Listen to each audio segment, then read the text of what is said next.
underground place that doesn't allow anything to leave.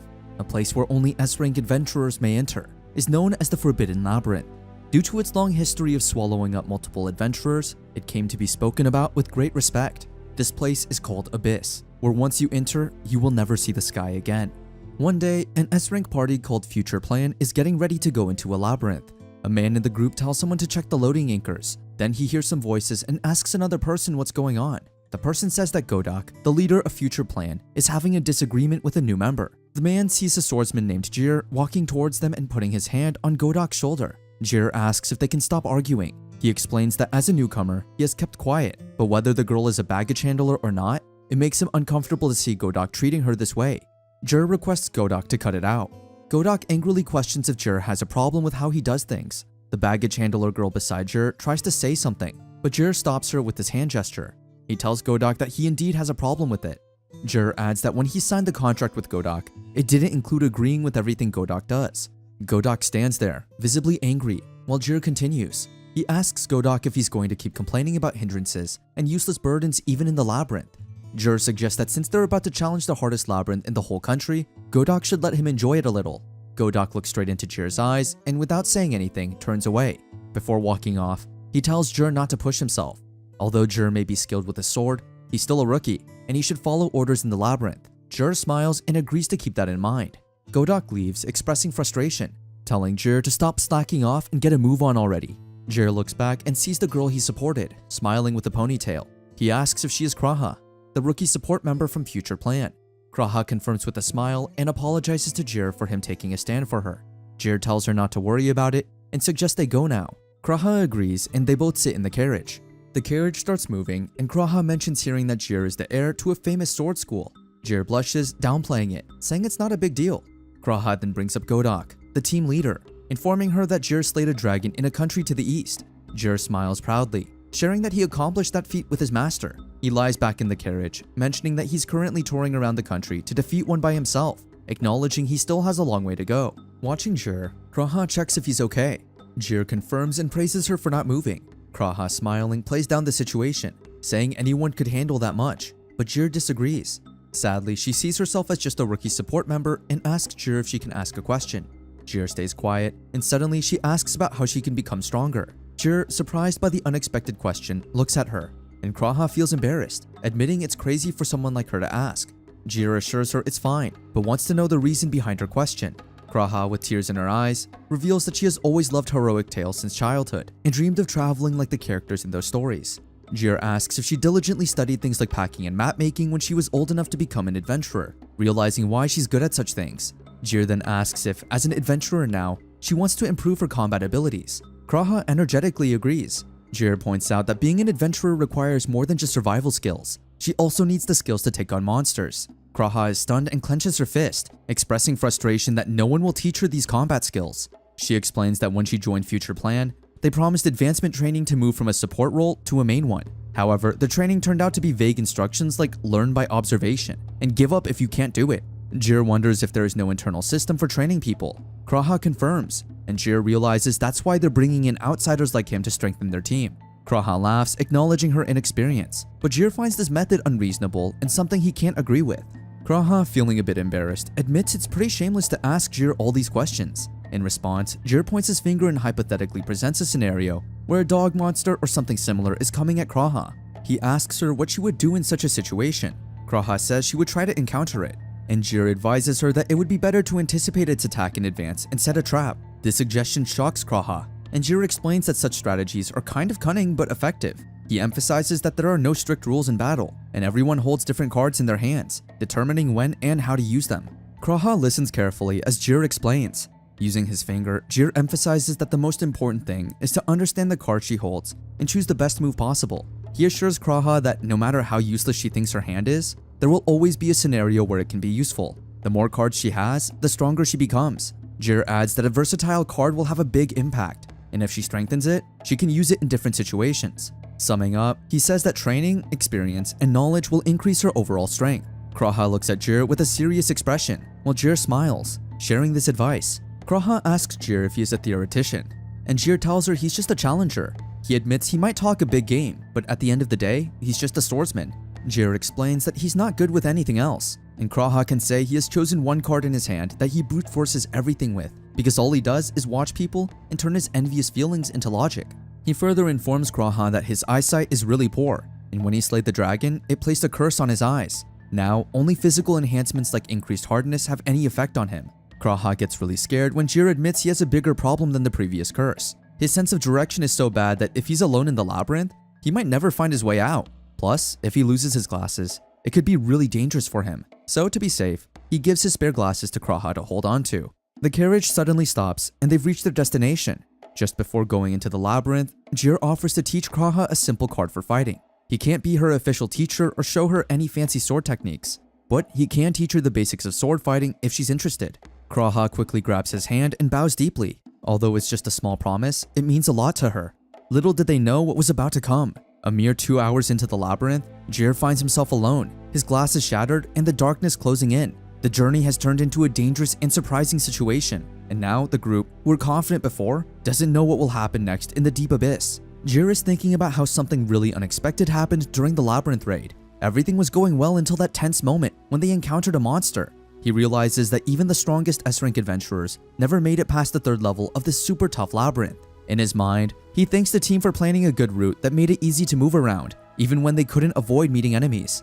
Jir and his party now face a real danger as they encounter the boss on the 3rd floor. These special monsters are on every floor, and they get a lot of magic power from the labyrinth itself.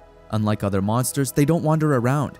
Instead, they wait for adventurers in a room called the boss chamber. The boss chamber can be avoided and skipped, but not on the 3rd floor, as their party planned. Jir, being the first, charges in, holding his sword tightly. After Jir's charge, it's time for them to follow their original plan.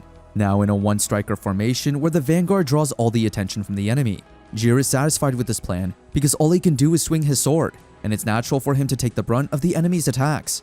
It's easier for him than worrying about others, and it's good physical training too. Jir looks back to see what's happening, as there's no logistical support, and there's Godak, the leader. The demon swords, closely linked with the man himself, disappear after using an excess of mana. Godak, realizing the floor boss is extremely strong, steps forward and unleashes his demon sword. Jir looks at Godak, and Godak looks back, silently ordering him. Jir nods, indicating that he will buy some time. Jir jumps in the air to attack the floor boss, and at the same time, Godak uses his power, Demon Sword Release. Unfortunately, Jir is within the range of this power, and he's shocked to realize that Godak didn't wait for him to finish his strike. Everything goes completely dark for a moment due to the flash of Godak's power.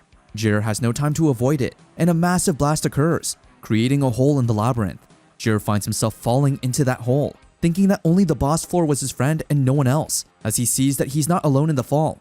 Finally, he gets to see the real face of his party leader. The floor boss, whom Jir briefly considered a friend, tries to attack him while they are both in the air. However, Jir, showing his strong courage, fights back with his sword and manages to defeat the floor boss. Afterward, he falls to the ground and lies there, taking deep breaths, trying to understand what just happened. He realizes the floor boss was tough too, but then he sits up and looks at the hole from which he fell. Climbing back up seems impossible. Covered in sweat and feeling anger inside him, he decides he will never forgive Godak, no matter the reason behind it. He wonders what was going on in Godak's mind to use such a dangerous technique on someone. He thinks about the argument they had before and wonders if that's why it happened. Jir shouts loudly, expressing that he was nearly attacked from behind, and when he gets out of there, he won't be satisfied until he defeats Godak. After yelling and letting out his frustration, Jir wonders how he'll escape. He remembers there are others in his party who are his friends, like Kraha. He thinks there are more girls like her who could help. He imagines if they could toss down a rope for him to hold onto, then he could come out of the hole and punch Godak hard in the face. But first, he needs to get out of there, so he starts shouting for help. The scary ceiling terrifies him, but then he smiles, realizing he still has his glasses. Happily, he takes them off and shouts that his glasses are fine, which is crucial because without them, he wouldn't be able to go on. As long as he has them, he believes he'll be fine. Kraha sits on the ground, trying to make sense of what she just saw. She can't believe her eyes. She remembers the moments when she first met Jir. Then, she hears Godak's voice, saying it was an unfortunate accident. He adds that if the 3rd floor boss can withstand an unleashed demon sword, it's too much for them. So they're withdrawing. Kraha's eyes widen as she wonders if they're leaving Jir behind like that. Anger builds in her as she shouts at Godak, accusing him of intentionally aiming at Jir. She points out that someone as skilled as him wouldn't make such a mistake. Kraha tells Godak that he did it on purpose. Godak gets angry and lifts Kraha by her neck. He menacingly asks her what she's going to do about it. Kraha responds that she will report Godak to the guild for attacking a fellow member from behind, breaking the rules. She adds that Godok is also responsible for injuries caused in the labyrinth due to negligence and emergency evacuation. Kraha tells Godok that no matter how he tries to walk away from it, there were many witnesses to what happened. Godok stares into Kraha's eyes and demands to know where these supposed witnesses are. Kraha looks around, but everyone seems drained and silent. Godok smirks, telling Kraha that nobody saw anything. Kraha is shocked by everyone's silence. Godok dismisses Kraha's accusations, calling her useless and claiming she imagined the whole thing. He turns away preparing to leave, and tells Kraha to dream all she wants, but not to bother him. Then he orders everyone to get ready to leave.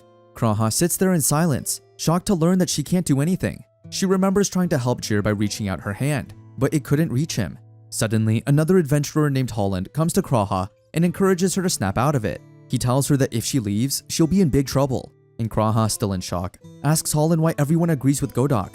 Holland explains that for them, Godok is everything, and there's only one top-tier party in this country. If they go against Godok, they won't be able to stay here. Kraha wonders if that's the only reason everyone supports Godok, despite his wrong actions. Holland agrees and shares that he has a family to support too. Kraha clenches her fist in pain. A tear drops from her eye, and she says she can't just leave things like this. She's determined to go, even if she has to go alone. However, Holland advises her that she can't do anything right now. Kraha lowers her head in sorrow, asking Holland if he's saying it's pointless even if she goes to rescue Jir on her own. Holland blows a cigarette, agreeing with her and saying she can't do it right now. He explains that he's not telling her to ignore the situation, but she's not strong enough at the moment. He assures her it's a normal part of being an adventurer, and this time she happened to witness it. He tells her there's nothing she can do right now, and she clenches her fist in frustration, saying she didn't become an adventurer to feel this way. Holland tries to console her by putting his hand on hers, but Kraha starts crying. He tells her the only thing she can do is learn from someone like himself, a less than ideal professional adventurer. Kraha decides to stick with Holland, not resigning from the party. She didn't want to be in this kind of situation, but she knows that leaving would mean no future for her, and she'd never be able to explore the abyss on her own again. 3 months later, one day, Kraha runs heavily, coming to a stop in front of the labyrinth. She thinks to herself while gazing at it that one day, when she descends into the labyrinth once more and reaches the deepest level, she will bring Jir back to the surface, even if it's just a small fragment of him. Running to the abyss has become a part of her daily routine, and as she walks, wiping her sweat, she notices a large carriage, wondering if there's a nobleman inside. Looking at some holy knights, she wonders about the unit under the direct order of the church being present, as they typically only take action when it's time to seal a fallen king. She gazes at them with curiosity, pondering if something has happened. Among the holy knights, she sees a girl with a staff in her hand. Some claim her as a saint, but the girl doesn't like that title because she thinks it doesn't suit her. Kraha gazes at Saint, thinking some not so nice thoughts about how useless she is, and even worse, what people are saying about her friend Jir. Rumors are floating around that Jir is already gone, but deep in her mind, Kraha is determined to bring back her friend, no matter how much she has to transform herself. She's ready to go a long way, even if she can't do anything at the moment. She starts walking towards Saint, telling herself in her mind that she can't bear to stay the way she is now. One day, she believes she will become powerful enough to bring back her friend. Meanwhile, Jir spots some wolves carrying fish in their mouths, heading his way. Fear shows on his face as he prepares himself, swiftly snapping at the wolves with his sword until he manages to defeat all 3. Taking deep breaths in front of the wolf corpses, he warns them not to underestimate him. Jir declares that although he may look like a human, he's become a caveman, and these little dogs can't handle a turf war with him. Standing there, he reflects on the 3 months since the disaster. Eating the uncooked fish, he finds it gross, realizing he's nearing his mental limit and the taste of fish is awful. Jir calculates that being here for 3 months means he's been enduring this for nearly 100 days. He believes he deserves a little praise for holding on this long without proper survival tools. While eating his fish, he suddenly spots a shiny crystal inside it. This makes him super excited because he thinks he can sell it for a lot of money. He talks to a stone with a picture of Godok on it, sharing how he found the crystal. But then, out of nowhere, he throws the crystal away, saying he doesn't care what anyone thinks. This makes him feel a roller coaster of emotions, going from happy to sad. He thinks about how people in civilized society have their limits. Feeling down, he wonders if he's going crazy and questions what he's complaining about. Trying to cheer himself up, he pushes himself off the ground and decides that if he keeps moving upwards, he'll eventually reach the surface. He says goodbye to the stone with Godok's picture, telling it they'll meet again on the surface. He declares that he's setting out and starts moving upward. After walking for a while, he remembers a book he read that talked about 2 kinds of people with a bad sense of direction. The first type are those who ignore any doubts and just keep going in the wrong direction because they're not careful. The second type are those who doubt themselves a lot, even when they're going the right way. They keep changing paths and end up hopelessly lost. He realizes he's probably the second type because during his training, he kept asking questions and doubting himself, which got him harsh answers from his master. Despite feeling unsure, he decides to be confident and tells himself he's the second type. He knows if he lets his doubts control him, he'll get even more lost. So he keeps reassuring himself that he's not lost and continues walking on the upward path. As he continues walking, he glances at the path and starts to doubt whether he was going uphill just a moment ago, or if it's just in his imagination. Confused, he stops and decides to deal with the question of the wrong path later after moving a bit more. Unexpectedly, he steps on a button on the ground. Lacking self-awareness, he realizes that he falls into the first category, the type of person who doesn't show caution, acts without thinking, and easily gets caught in traps. In this moment, he acknowledges that he might be considered an idiot as he unwittingly triggers the button without any hint of caution. After stepping on the button, Jiro immediately falls into the trap. Shocked, he tries to pull himself above, marveling at the trap's cleverness. Suddenly, as he descends, he senses something in front of him. In his wet state from the water in the ditch, he sees a girl holding a staff. He gazes at her in astonishment, questioning in his mind whether she is a person. The girl, noticing Jir's wet and shocked state, smiles and assures him in a friendly tone that she is indeed a person. Jir's expressions shift as his brain struggles to process the sight of another person after so many days. The girl, curious, asks if she appears different in some way. Apologizing, Jiro explains that he lost his glasses, affecting his vision, so he can't see properly. The girl playfully points her fingers at him and asks how many, to which Jiro immediately responds with 38. He wonders about the presence of a person rather than a monster in the trap, finding it hard to believe that a human would wait in the end of a large-scale trap like this. All of a sudden, a big monster shows up behind the girl. Jiro sees it and grabs his sword tightly, getting ready to fight. The girl, still smiling, says again that she's a monster. She doesn't know about the monster behind her, but Jiro is ready. Quickly, he uses his sword skills. First, the secret sword arts, then another one called Moondream, and cuts the monster into 2 pieces. After defeating the monster, Jiro is really excited. He touches the girl's hands to make sure she's a person. Happy to find out she is, Jiro looks at her with a big smile and clear excitement on his face can be seen, and the girl also smiles back. The girl sits on the floor and touches the ground with her fingers, feeling it like a groove. She informs Jiro about it, who wonders what she means by groove. The girl suggests he touches the ground to feel it himself. She speculates that it's likely a magic circle and asks Jiro for his opinion. Jiro, admitting he's just a swordsman, expresses uncertainty. The girl ponders the situation, while Jiro, standing nearby, reflects on how he ended up here. After a brief silence, Jiro asks the girl if she's here to conquer the labyrinth. She confirms, mentioning that the church brought her here. Jiro wonders if she's now wandering these depths alone. The girl agrees, and Jiro, looking at her with empathy, realizes she's been betrayed too. He shares his own experience of being betrayed by his team leader while fighting a floor boss. The girl explains that's not what happened. Jiro, confused, asks her to clarify, and the girl thinks she triggered a teleportation trap, something she had read about in adventurer novels. Jiro asks if she's feeling disheartened, and the girl replies that it's not the case.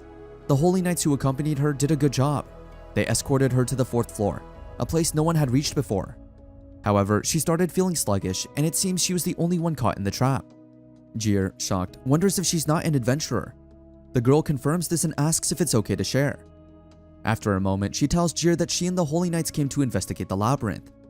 Jiro, still confused, asks if she means the labyrinth itself. The girl confirms, explaining that the church leader sensed something ominous here about 3 months ago. Unfortunately, she didn't notice at that time because she was lying in bed with a stomachache from eating too much for lunch. Jiro asks if he can request something. The girl smiles and asks, what is it? Jiro tells her that since she is from the church, she must be able to use sanitation magic. He asks her to fix him up since he looks like a stray dog on a rainy day. The girl smiles and tells Jiro that she didn't want to say it first, but he surely stinks like the sludge from a drainage ditch. Jiro feels a bit bad and asks if it is not a bit of an exaggeration. But the girl roasts Jiro really bad by telling him that he really exactly smells like that. She tells him not to worry and uses her magic on him, and within a few seconds, a flash appears on Jiro. Jiro feels the particles of dirt flying away from him, thinking that if he had met her just 3 days later, he would have probably reverted to a completely feral state and attacked her without hesitation. However, after a few seconds, Jiro looks fresh as if he has just taken a shower. He thanks the girl for saving him and informs her that he feels like a brand new person now. The girl's face looks a bit confused, and Jiro asks what's the matter. The girl asks Jiro if his eyes are cursed, and Jiro asks how she could tell. The girl asks if she is prying too much. Jiro feels a bit embarrassed, saying he is not trying to hide something, and he has an idea on how to break the curse, so she does not need to fuss over it. The girl smiles, and Jiro again appreciates her, saying he has been impressed by her sanitation magic and her recognition of curses. The girl blushes at Jiro's compliments and tells him that he is also pretty impressive himself. Jiro stands in confusion. wondering why she is complimenting him, and the girl tells him that this kind of crab monster is quite strong, and Jir defeated it in a single strike, so he is probably even stronger than the Holy Knights. Jir, with a smirk, ready to unleash his sword, says this is the only thing he can rely on. He looks at the two monsters behind the girl and immediately uses his sword to charge at them, killing them with one strike. Jir smiles and says they can't settle down for a chat here, so he asks her to change location. He asks her if she is okay to come with him, because he knows a safe place. The girl agrees, and they both start walking with big smiles on their faces. Jir tells her his camp is not even 5 minutes from here, but he got swept away by the water, though he knows where it is. Since there were many paths from there, Jir again got lost and went in the wrong direction, which took them 5 hours to arrive at the camp. After walking for 5 hours straight, they both look tired, and Jir apologizes to her for this, asking her to sit on the stones. They both sit beside each other, and the girl says, "Let me formally introduce myself." Jir looks at her, and the girl, with a smile, introduces herself as Lily Leia of the church. In response, Jir also introduces himself as Jir, and Lily Leia, while laughing, tells him that he can freely call her Lily or Leia, or even Big Sis. Jir wonders why Big Sis, and Lily tells him that despite how she looks, she is actually over 20. Jir, who is 19 years old, starts wondering how she looks so young, and if she is really that old. Many questions about her hierarchy, class, and society rise in his brain. Jir asks if he should speak more formally with her, and Lily tells him there's no need for that, because she actually likes this more since the people around her are always so stuffy. Jir apologizes again, and Lily tells him it's fine, expressing her desire to be more frank as well. Jir feels relief and says he would like to talk about his situation. Lily tells him there's no need since she has already heard it.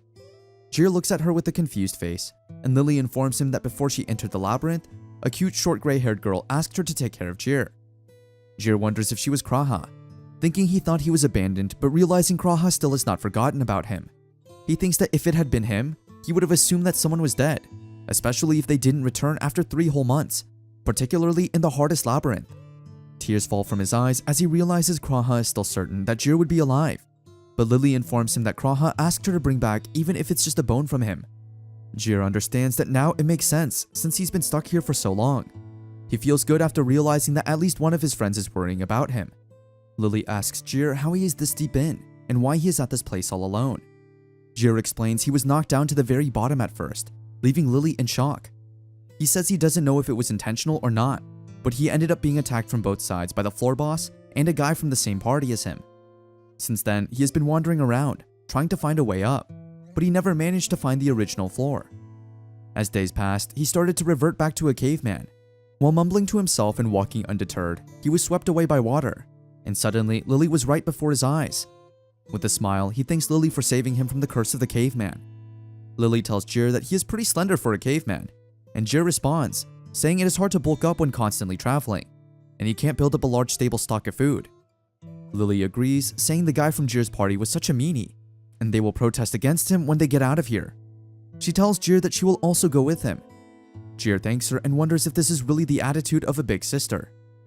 Jir, then returning to the topic, says even though he starts out on a lower floor, he should be making a fair amount of progress in getting back to the surface over the last 3 months. So, they should be able to make it out of here eventually. Lily, with a smile, asks if that means they just need to keep climbing upwards, and Jir, with a serious face, confirms it. Jir asks Lily if she is aware that there are floor bosses here, and Lily tells him she knows about them. Jir explains he knows the path to the next floor, but there's a big monster he can't beat right now. Jir explains that he has already found the path leading to the next floor, but a monster is blocking it. He mentions that the monster isn't necessarily stronger than him, but it's incredibly tough, and he can't see any weak points to exploit with his sword. Sadly looking at his sword, he informs Lily that if he tried to stab through the monster with his force, his sword would break. Lily asks if having his glasses would make a difference, and Jir responds that he doesn't want to make excuses. The truth is, he admits, he's just inexperienced, and with more skill, he could force his way through. That's why he has been training there for a little while. He adds that it's convenient with a watering hole, so he doesn't have to struggle to find something to drink. Lily asks him in confusion, "What do you mean by watering hole?" and calls Jir blind like a bat. Jir wonders why she's saying this to him. Lily dips her hand in the fluid and asks Jir if he really thought it is water. Jir's facial expressions disappear, and he tells Lily to cut it out because it looks creepy. Lily looks at Jir with a smile and tells him she will clean the inside of Jir's stomach later. And for now, let's go to the chamber. Jir tells her his stomach is hurting right now, and he can't kill that monster. Lily winks at Jir and says Big Sis is pretty amazing herself, so she will help him win with ease. She makes a funny pose, telling Jir that she will make him a real caveman. Jir wonders if she will do this with the enhancement spell. Lily smiles and confirms it. Jir calls it useless, saying he is saving his strength by now. And the real problem is his sword, because it won't be able to withstand his strength. Lily asks if it is cheap, and Jir informs it is so blunt. Lily points out that Jir claimed to be a humble swordsman who knew nothing about magic, and she thought he was stronger than the Holy Knight. Jir disagrees, saying he never claimed to be stronger than her Holy Knights, and asks her not to make nice changes to his words. He explains that no matter what kind of sword you use, slamming it with a lot of force can make it shatter. That's why he likes having a spare sword ready, and he bought this one just in case his old one broke. He adds that it wouldn't be a problem if he could find the right place to strike. But before he can finish, Lily cuts in and asks if it's because he doesn't have his glasses. With sad eyes and frustration, Jir agrees. Lily, with a smile, asks Jir how many times it would take to beat the floor boss. Jir, sitting on a stone, answers 1 time. He looks into Lily's eyes and explains that if he can swing with his full strength just once, he could kill it. Lily moves closer, telling him he's very confident. Jir blushes a little, saying he's learned from past experiences, so it's the plain truth. However, he adds that if he does that, he won't have a weapon anymore, making things tougher. Lily sits down in front of Jir, who is holding his sword with a sorrowful look. Lily shows her shining finger to Jir, who looks confused. Lily touches her glowing finger to Jir's sword and says she'll give him a second swing as a bonus. Jir, still confused, looks at his sword. Lily tells him that the magic sword is now incredibly strong and will never break. Jir looks completely shocked. Lily giggles and asks Jir why he's so surprised with her holy magic. Jir stands up, holding his sword, wondering if holy magic is something mentioned in the Church of Rasti's writings. Lily laughs and says it seems like a book for kids to read aloud. That's where she remembers it from, at least. Jir lifts up his sword and looks at its glowing blade with a serious face, wondering what it is. Lily tells him it's not the strongest holy sword, but more like a fake one. Jir expresses his gratitude to her. Lily laughs loudly and wonders if Jir is a knight from 300 years ago. Lily, with a smile, tells Jir that she will hold him to his earlier promise. Lily asks Jir how far the boss is. Jir estimates about 10 minutes of walking. Lily says she supposes it will take around 30 minutes. Jir gets upset that she doubts him, and Lily giggles in response. However, they begin to walk, and after 3 hours, they finally reach the gate. Both of them stand in front of the door, tired, and sweat is dripping from their faces. Lily teases Jir, saying that when someone claims to have been somewhere many times, they should find it a bit easier to get there. Jir, exhausted, admits he can never remember a single landmark and apologizes to Lily. Lily, with a sad and tired expression, asks if they should go now. Jir opens the door and they both see the huge one-eyed monster in front of them. The monster howls, and Jir pulls out his sword, saying it's still a bit too clumsy to call it a direct attack. Lily watches him, wondering what he's up to. Suddenly, Jir looks right into the monster's eyes and charges at it. Lily is shocked by the scary howl, but Jir, not scared at all, uses his skill Thunderbolt and manages to slice the monster's mouth into many pieces. Lily watches Jir fighting nervously, while Jir, after defeating the floor boss, thinks in his mind that he may need more practice. After Jir defeats the monster, he puts his sword away and stretches his neck. Lily, smiling, asks if he's okay and wonders if the coating on the sword was weaker than expected. Jir smiles back and says it's alright. He's just surprised because it's the first time he used that move without breaking his sword. Lily laughs and teases him about talking big but not delivering. Jir looks at her, realizing she's not ordinary. The spell she used should be too advanced for a regular church member. He wonders if she's as strong as higher-ranking church officials. Lily notices Jir deep in thought and tries to snap him out of it.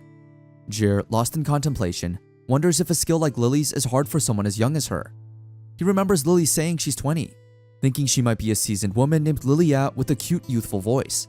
Lily sits there, wondering why Jir keeps staring at her without saying anything, while Jir, lost in his thoughts, stares at Lily and wonders if he is an idiot. Jir starts looking at the roof, and Lily asks him if he is crying, but Jir tells her he is just feeling a bit shocked. No doubt, the last 3 months in the cave alone have transformed Jir truly into an idiot. Lily goes to the dead body of the monster, and Jir looks at her in confusion, asking if she is wondering about what kind of monster it was. Jir, with a disappointed face, tells her that all he can see is a blurry silhouette. So, even now, he still hasn't figured it out. While looking at the monster, Lily thinks about many different animals, and Jir wonders what she is thinking. Meanwhile, Lily even contemplates the planets and the solar system, finally saying it might be a horse-type monster because it has 4 legs. Jir also thinks that makes sense. Lily suddenly notices something and says, "That's not all." Jir wonders what she is talking about. Lily stands up and asks Jir if they should keep going as she points her finger towards the door. Jir asks before that if he can tell her something. Lily, with confusion, looks at Jir. Jir, with an embarrassed smile, tells her he has an awful sense of direction. He sadly mentions that he has searched this floor thoroughly, so he thinks the door ahead of them should lead to the upper floors. However, he admits he is not really confident about it. If she thinks they're going the wrong way, he asks her to let him know. Lily walks towards him and holds his hand, leaving Jir in a state of shock. Lily, with a smile, tells Jir that it is all fine because from now on, they will choose the path together. Lily tells Jir happily that he can count on her because she loves looking at atlases. Jir looks at her in confusion, wondering what atlases are. Lily's face lights up as she tells him not to worry, assuring him that everything will be fine. She starts telling Jir that she rarely leaves her home, like once or twice a year. She mentions that she doesn't really enjoy traveling as well. Jir looks at her, wondering what she is talking about, while Lily just keeps on speaking. She explains that she is a true homebody who really loves being at home, but still enjoys reading travel journals, guidebooks, and whatnot. However, after telling Jir about herself, she smiles and tells Jir that he can rest easily in the boat that is her hands. Jir's expressions changes from sorrow to happiness, and he says, "Then it sounds like I'm in good hands." Lily laughs and assures Jir not to worry. Whereas Jir has some trust issues as well, because once upon a time, he was tricked by his master into boarding a luxury passenger ship, where he was forced to fight desperately against a stupid amount of giant squid monsters. Meanwhile, Lily asks Jir what he thinks about where they should go. Jir responds that his sixth sense is telling him to go to the left. Lily says she was also thinking the same thing. However, there is only one way to go. Lily remarks that it seems Jir and she think alike. Yet, when Jir starts to feel worried, there's only one way for him to feel at ease, and that is to keep going forward. In this way, the duo of Lily with double energy and Jir with double strength descended 50 floors in a month's time. They laughed and spent quality time with each other, becoming really good friends in the meantime. With this, the adventure of them continued. Jir lifts up the boat towards the upward surface, with Lily sitting and looking at the roof. Lily mentions they haven't made it to the surface yet. Jir starts breathing heavily and Lily asks if he is okay and if she is heavy. Jir tells her that it's fine, and this is just another type of training for him. Lily, after listening to his answer, confirms if he is saying she is heavy. Jir doesn't give her any answer, making Lily feel a bit embarrassed. Suddenly, Jir looks at Lily with a smile and says it's not even enough for training. He can actually feel his whole body losing muscle as they speak. Lily's face glows as she speaks, saying she thought so. Lily says she thinks they have climbed quite a lot, and this labyrinth is really deep. Jir, without saying anything, just keeps breathing heavily. Lily becomes frustrated and says she wonders how all the Holy Knights are doing. She hopes they are not mad that she disappeared. She looks at the roof and says maybe that's a little too selfish to ask. She wonders how she will apologize to them when she gets back, assuming that everyone is going to be mad at her. Meanwhile, Jir, after resting for some time, grabs the boat again and starts walking. He says he has been thinking it might be just his imagination, but he thinks it's about time he mentioned it. Lily wonders what he is talking about, and Jir, after taking long breaths, asks with frustration if they are lost. Lily looks at Jir's face covered with sweat and remains silent. Jir, with frustration, starts speaking. He knows he fell a fairly great distance when knocked down from the 3rd floor, but he doesn't think it was this far. He insists there is no way he fell so far that he would not be able to reach the surface even after climbing upwards continuously for 4 months. Lily tells Jir that it is impossible, but Jir stops her with his hand and says it is tough to recognize their own mistakes, and he is painfully aware of that fact. He asks Lily if she does not think it's the time they should accept their mistake. His frustration increases as he says perhaps they're idiots plowing ahead at breakneck speeds on the completely wrong path. Lily looks at Jir with a serious face and asks if he knows there are 2 types of people with a poor sense of direction. Jir goes silent and listens to her. Lily smiles and points her finger towards Jir, saying the first type are those who continue down a genuinely wrong path, but that's not them. Jir asks her the reason why they are not in that category. Jir states that the whole time they have been traveling, they've selected their paths together based on intuition. Lily then asks Jir how many times they have been divided in their opinions. Jir's eyes widen as he replies not even once. Lily smirks, telling him that there's no way 2 people could consistently choose the wrong path, and the chances of both having a poor sense of direction would be so astronomically low that it would be practically impossible. In shock, Jir asks her if she really thinks like that, starting to doubt that they have already trampled all over. However, Lily continues her sentence, saying the second type of person with a poor sense of direction is someone who is initially going the right way but becomes overwhelmed with anxiety and intentionally veers off into the wrong path. Hearing this, Jir remains in complete shock, looking at Lily while hiding his face with his hand. He asks her if she thinks that this is what he is doing right now. Lily walks past him and confirms that he is right. She tells Jir that most things will turn out okay in the end if he just sticks it out. Jir asks her what if they stick it out and nothing comes of it. Lily smiles and opens her arms, saying in that case, they will know there's nothing there and return to their original path. Jir looks at her in shock, and Lily notices a big monster behind Jir, her smile immediately disappearing. Jir notices her expressions as he senses something behind him. Immediately, he unleashes his sword and charges at the monster, killing it in one strike. He mentions that her answer not only raises 1 good point, but 25 good points. With that, he agrees and thinks it would be useless to return now after passing more than 120 floors. Lily, with a smile, asks him if he is feeling a bit better. Jir confirms as he bows his head, saying this has been very educational and referring to Lily Leia as an instructor.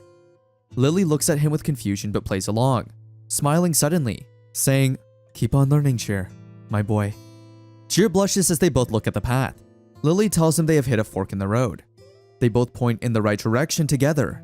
Looking at each other with a smile, they both answer at the same time, choosing the same direction.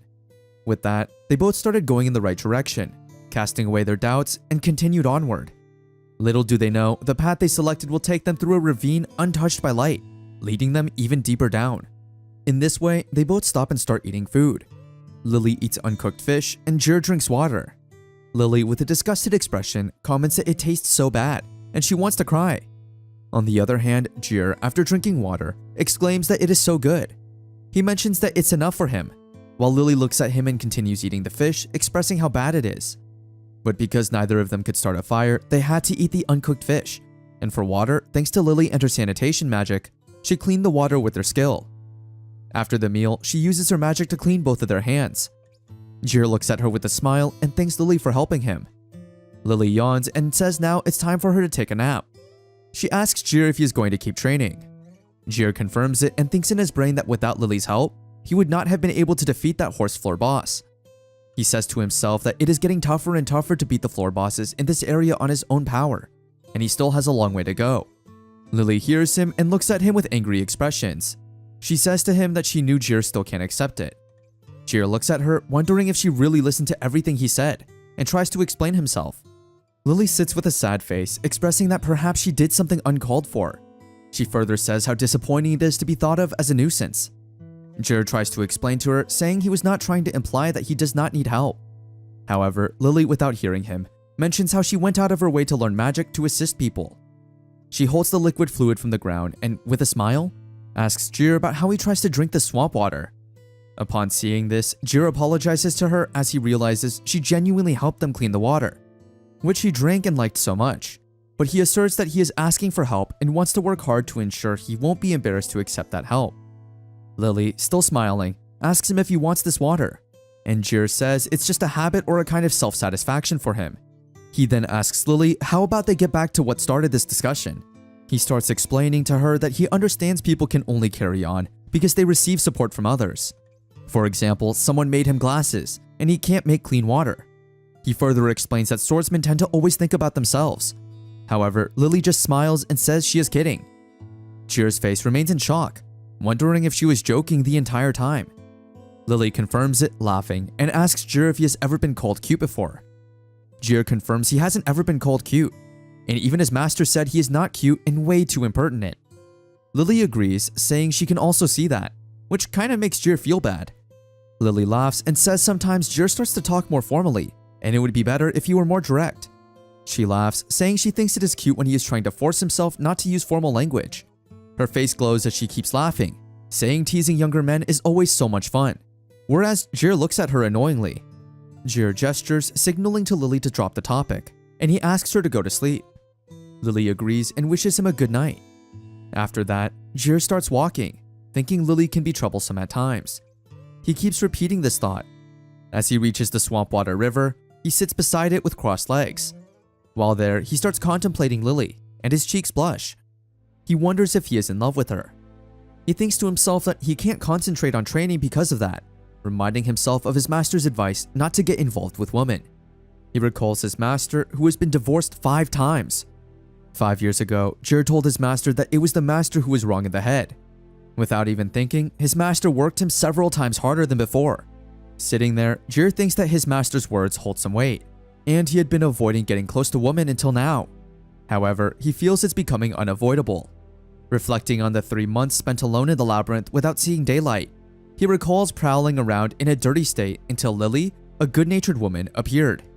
He realizes he's already spent a month alone with Lily and has started to develop feelings for her. Gazing at the ceiling, he acknowledges that he has never felt this way before. He had a guardian until 3 years ago, when his master suffered a back injury while fighting a poisonous dragon.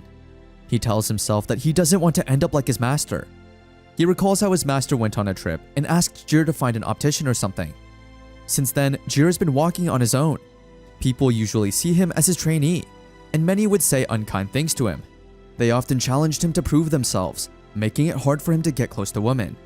He thinks to himself that now is his chance, considering how Lily holds his hand after eating and how beautiful her smile is. However, he tries to calm himself down and meditate, because he doesn't want to create any problems. He reflects that even the protective barrier around them is created by Lily to shield them from monsters.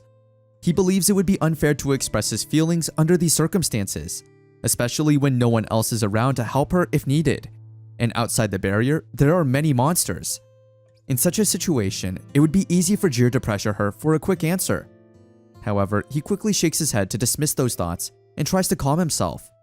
He clears his mind, deciding he will only tell her about his feelings after they have left the labyrinth.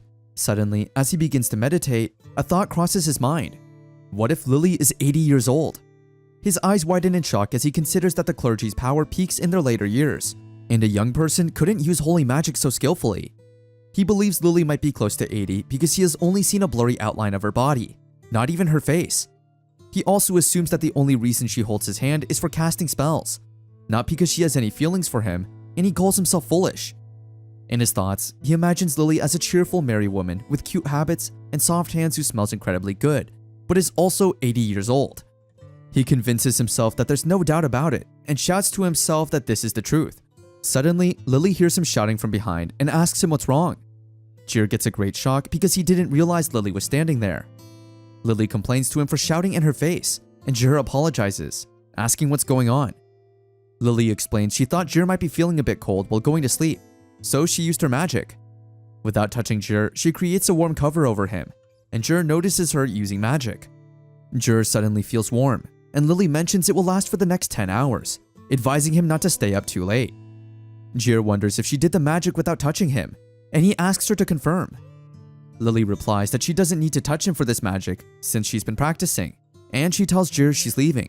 Jir sits there in shock, questioning why she touches his hands when casting the sanitation spell after they eat. He glances at Lily, who is going back to sleep, and clenches his fist. He mutters to himself that even if she is an 80-year-old woman, with this, we don't really know what Jir is going to do or what is going on inside his head. But their adventure surely continues. Kraha peacefully sleeps, and in her dream, she sees Jir falling from a deep place. Suddenly, she wakes up, realizing it was just a dream. After getting ready, she leaves her house, reflecting on the past 4 months where her daily routine hasn't changed. She wonders about the holy nights she encountered and hasn't heard anything since. Everything seems unchanged, as if nothing really happened. While running, she thinks of it as a dream only she knows. Pausing to catch her breath, she contemplates how her daily life keeps going like a wheel, with only the seasons changing, and now fall is ending.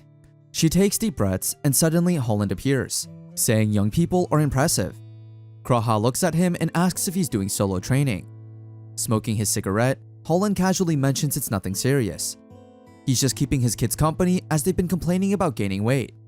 He explains they are quite far behind, and he left them in the dust without noticing. Kraha hears this while stretching, and Holland continues smoking and taking deep breaths. He observes Kraha and comments on her being covered in sweat, asking how far she runs. Kraha shares that she runs at least an hour each day and does 5 sets of 10 sprints with varying distances and turns included. She mentions that it depends on the day, and today she had planned to do 10 uphill runs without using any special boosts. Holland smiles and praises her, saying that an adventurer who's quick on their feet is a good one. He adds that she might not like hearing it, but Kraha insists that she's okay with it. She looks confused, but Holland advises her not to harm her body too much and mentions that the church can heal most injuries. However, he emphasizes that no matter how skilled she is, once something bad happens, it can be challenging to recover. Suddenly, they notice some church carriages approaching. Holland comments on the timing, calling it "speak of the devil." Kraha agrees, and Holland notes that church followers are used to waking up early. He suggests they've been working hard. Kraha looks at them, pondering, while Holland continues smoking his cigarette. In her thoughts, Kraha wonders if they finally discovered something important. Holland talks to Kraha about how those fancy carriages are not usual in this town, and he thinks they only started appearing last month. He mentions it wasn't the church doing it back then. Kraha wonders if more knights are on the way, and Holland explains that the church also has knights. He says knights usually don't take action unless it's something big, like preventing the fallen king from coming back. Closing his eyes, he takes a deep breath, thinking he might be overthinking it. Meanwhile, Lily looks down, worried she may have caused trouble for Jur. Suddenly, Holland hears his name being shouted from a distance. He stands up and sees his tired children slowly running toward him. They ask how long he's been waiting, and Holland, laughing, calls them lazy while he smokes a cigarette. Kraha just stands still, watching them quietly. Holland says he can't help feeling afraid of things that are both beautiful and truthful. Meanwhile, Holland wishes her good luck. As he leaves, Holland tells Kraha that he believes one day she will become a much better adventurer than him, at the very least. Lily, with a serious expression, promises to give her best effort. After finishing her training, Kraha goes to the home of a holy knight named Arlene, as she was invited by her.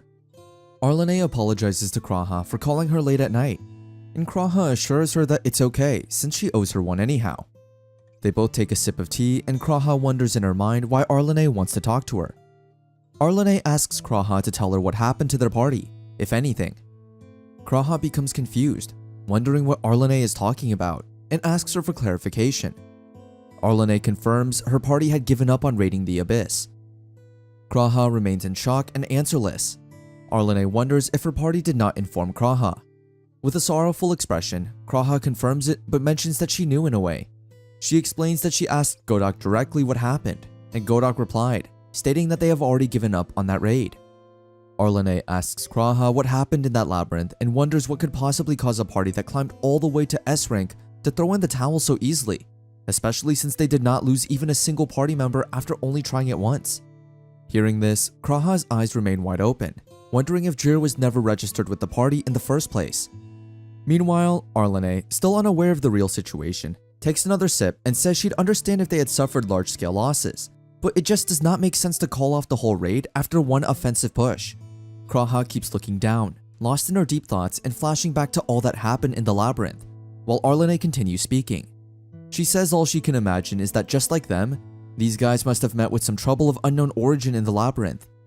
Arlene once again asks Kraha why Godok gave up, but Kraha remains silent, drowned in her thoughts.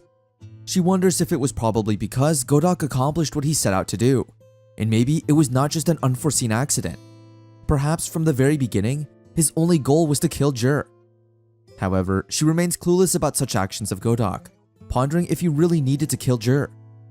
Suddenly, Arlene calls Kraha's name, realizing that Kraha had been silent, lost in her thoughts, and not attentive to hearing Arlene. After snapping back to the conversation, she gets embarrassed and apologizes to Arlene. She asks if it is trouble of unknown origin, confirmation from Arlene if she heard it right about Arlene mentioning the same happened to her as well. Arlene, looking confused, asks Kraha what she means. After remaining silent for a few seconds, Kraha becomes sad and reveals that during their descent into the abyss, they lost track of one of the four saints, Lililea, after she got caught in a teleportation trap. Kraha remembers the saint she saw with the Holy Knights and listens carefully to Arlene. Arlene expresses that it might sound like an excuse, but there was something strange about that dungeon. Kraha, in shock, wonders what was strange, and Arlene tells her that throughout the original exploration accompanied by the saint, they were more on guard than usual, avoiding fights whenever possible and acting with extreme caution. She further explains that the teleportation magic circle was so worn down, it shouldn't have been able to function, yet it activated only when the saint walked over it. Arlene asks Kraha if it doesn't remind her of traps that can only be activated by a specific target, but Kraha declines, saying it doesn't really. Kraha explains that she heard most traps in magic circles and dungeons are naturally occurring and not complex enough to designate a specific target. Arlene, with a serious face, confirms that Kraha is right, and the knights who started out as adventurers have also mentioned the same. She clenches her fist, expressing that she can deal with failure, but cannot tolerate a failure of unknown origin. Arlene informs Kraha that she believes there's something in that labyrinth, and even the investigation was ordered by the Four Saints themselves. She explains that's why she needs to know what happened to Kraha's party, and why all the other members' lips are sealed. Arlene asks Kraha about why Godok gave up on that raid, and inquires about the dead friend Lily mentioned when they spoke. Kraha looks down in sorrow, remaining silent, contemplating the incident that occurred in the labyrinth. Arlene insists on her giving answers, asking Kraha what she knows. Kraha sits there silently, with the weight of the incident increasing in her mind every second. The next day, Kraha goes to the restaurant to eat some food, and there she sees a boy whose hair she admires. In her mind, she wonders if he is a boy or a girl. The boy greets her with a smile and asks if he can sit beside her. Kraha moves to the next chair, freeing a seat for him. He sits beside her, apologizing, and Kraha, minding her own business, starts eating noodles. In her mind, while eating noodles, she thinks that Arlene, whom she met last night, was beautiful as well. The boy looks at the menu and smirks. He asks Kraha what is the tastiest thing there. Kraha, in shock, looks at him, realizing he is so close to her. She looks at the menu and tells him that the Hamburg steak meal is a classic dish there. The boy asks Kraha what if it is not his first time here. Kraha looks at him while he is smiling and asks her what she would recommend then. Kraha asks him to wait and let her think. She tells him anything will be tasty here, but the meat dishes are particularly great. She suggests if she had to choose something popular with regular patrons, she does not think he could go wrong with the special. She explains that it comes with 3 servings of pork cutlet and as many refills of rice as he wants, and it is enough to fill the stomach of any man, woman, or child. The boy gets happy as he is ready to give an order, but Kraha immediately tells him it would probably be difficult for someone who does not eat much to finish it off, and if he does not eat everything, the owner gets a little upset. The boy thanks Kraha for telling him, flexes his hand, and says that it is just what he wanted to hear. He smiles and asks the waiter to give him 2 specials. Kraha, the waiter, and even the owner looked at him in shock, wondering if he is really ordering too. The waiter immediately notes his order, and Kraha explains to him that ordering 2 whole servings is insane. This special has buried reckless challengers before, and is enough to satisfy even the hungriest customer. The owners created this meal specifically with the desire to leave people so full afterward that they would feel like they were about to pop on their way home. She emphasizes that it's the very essence of the owner's love and tenacity.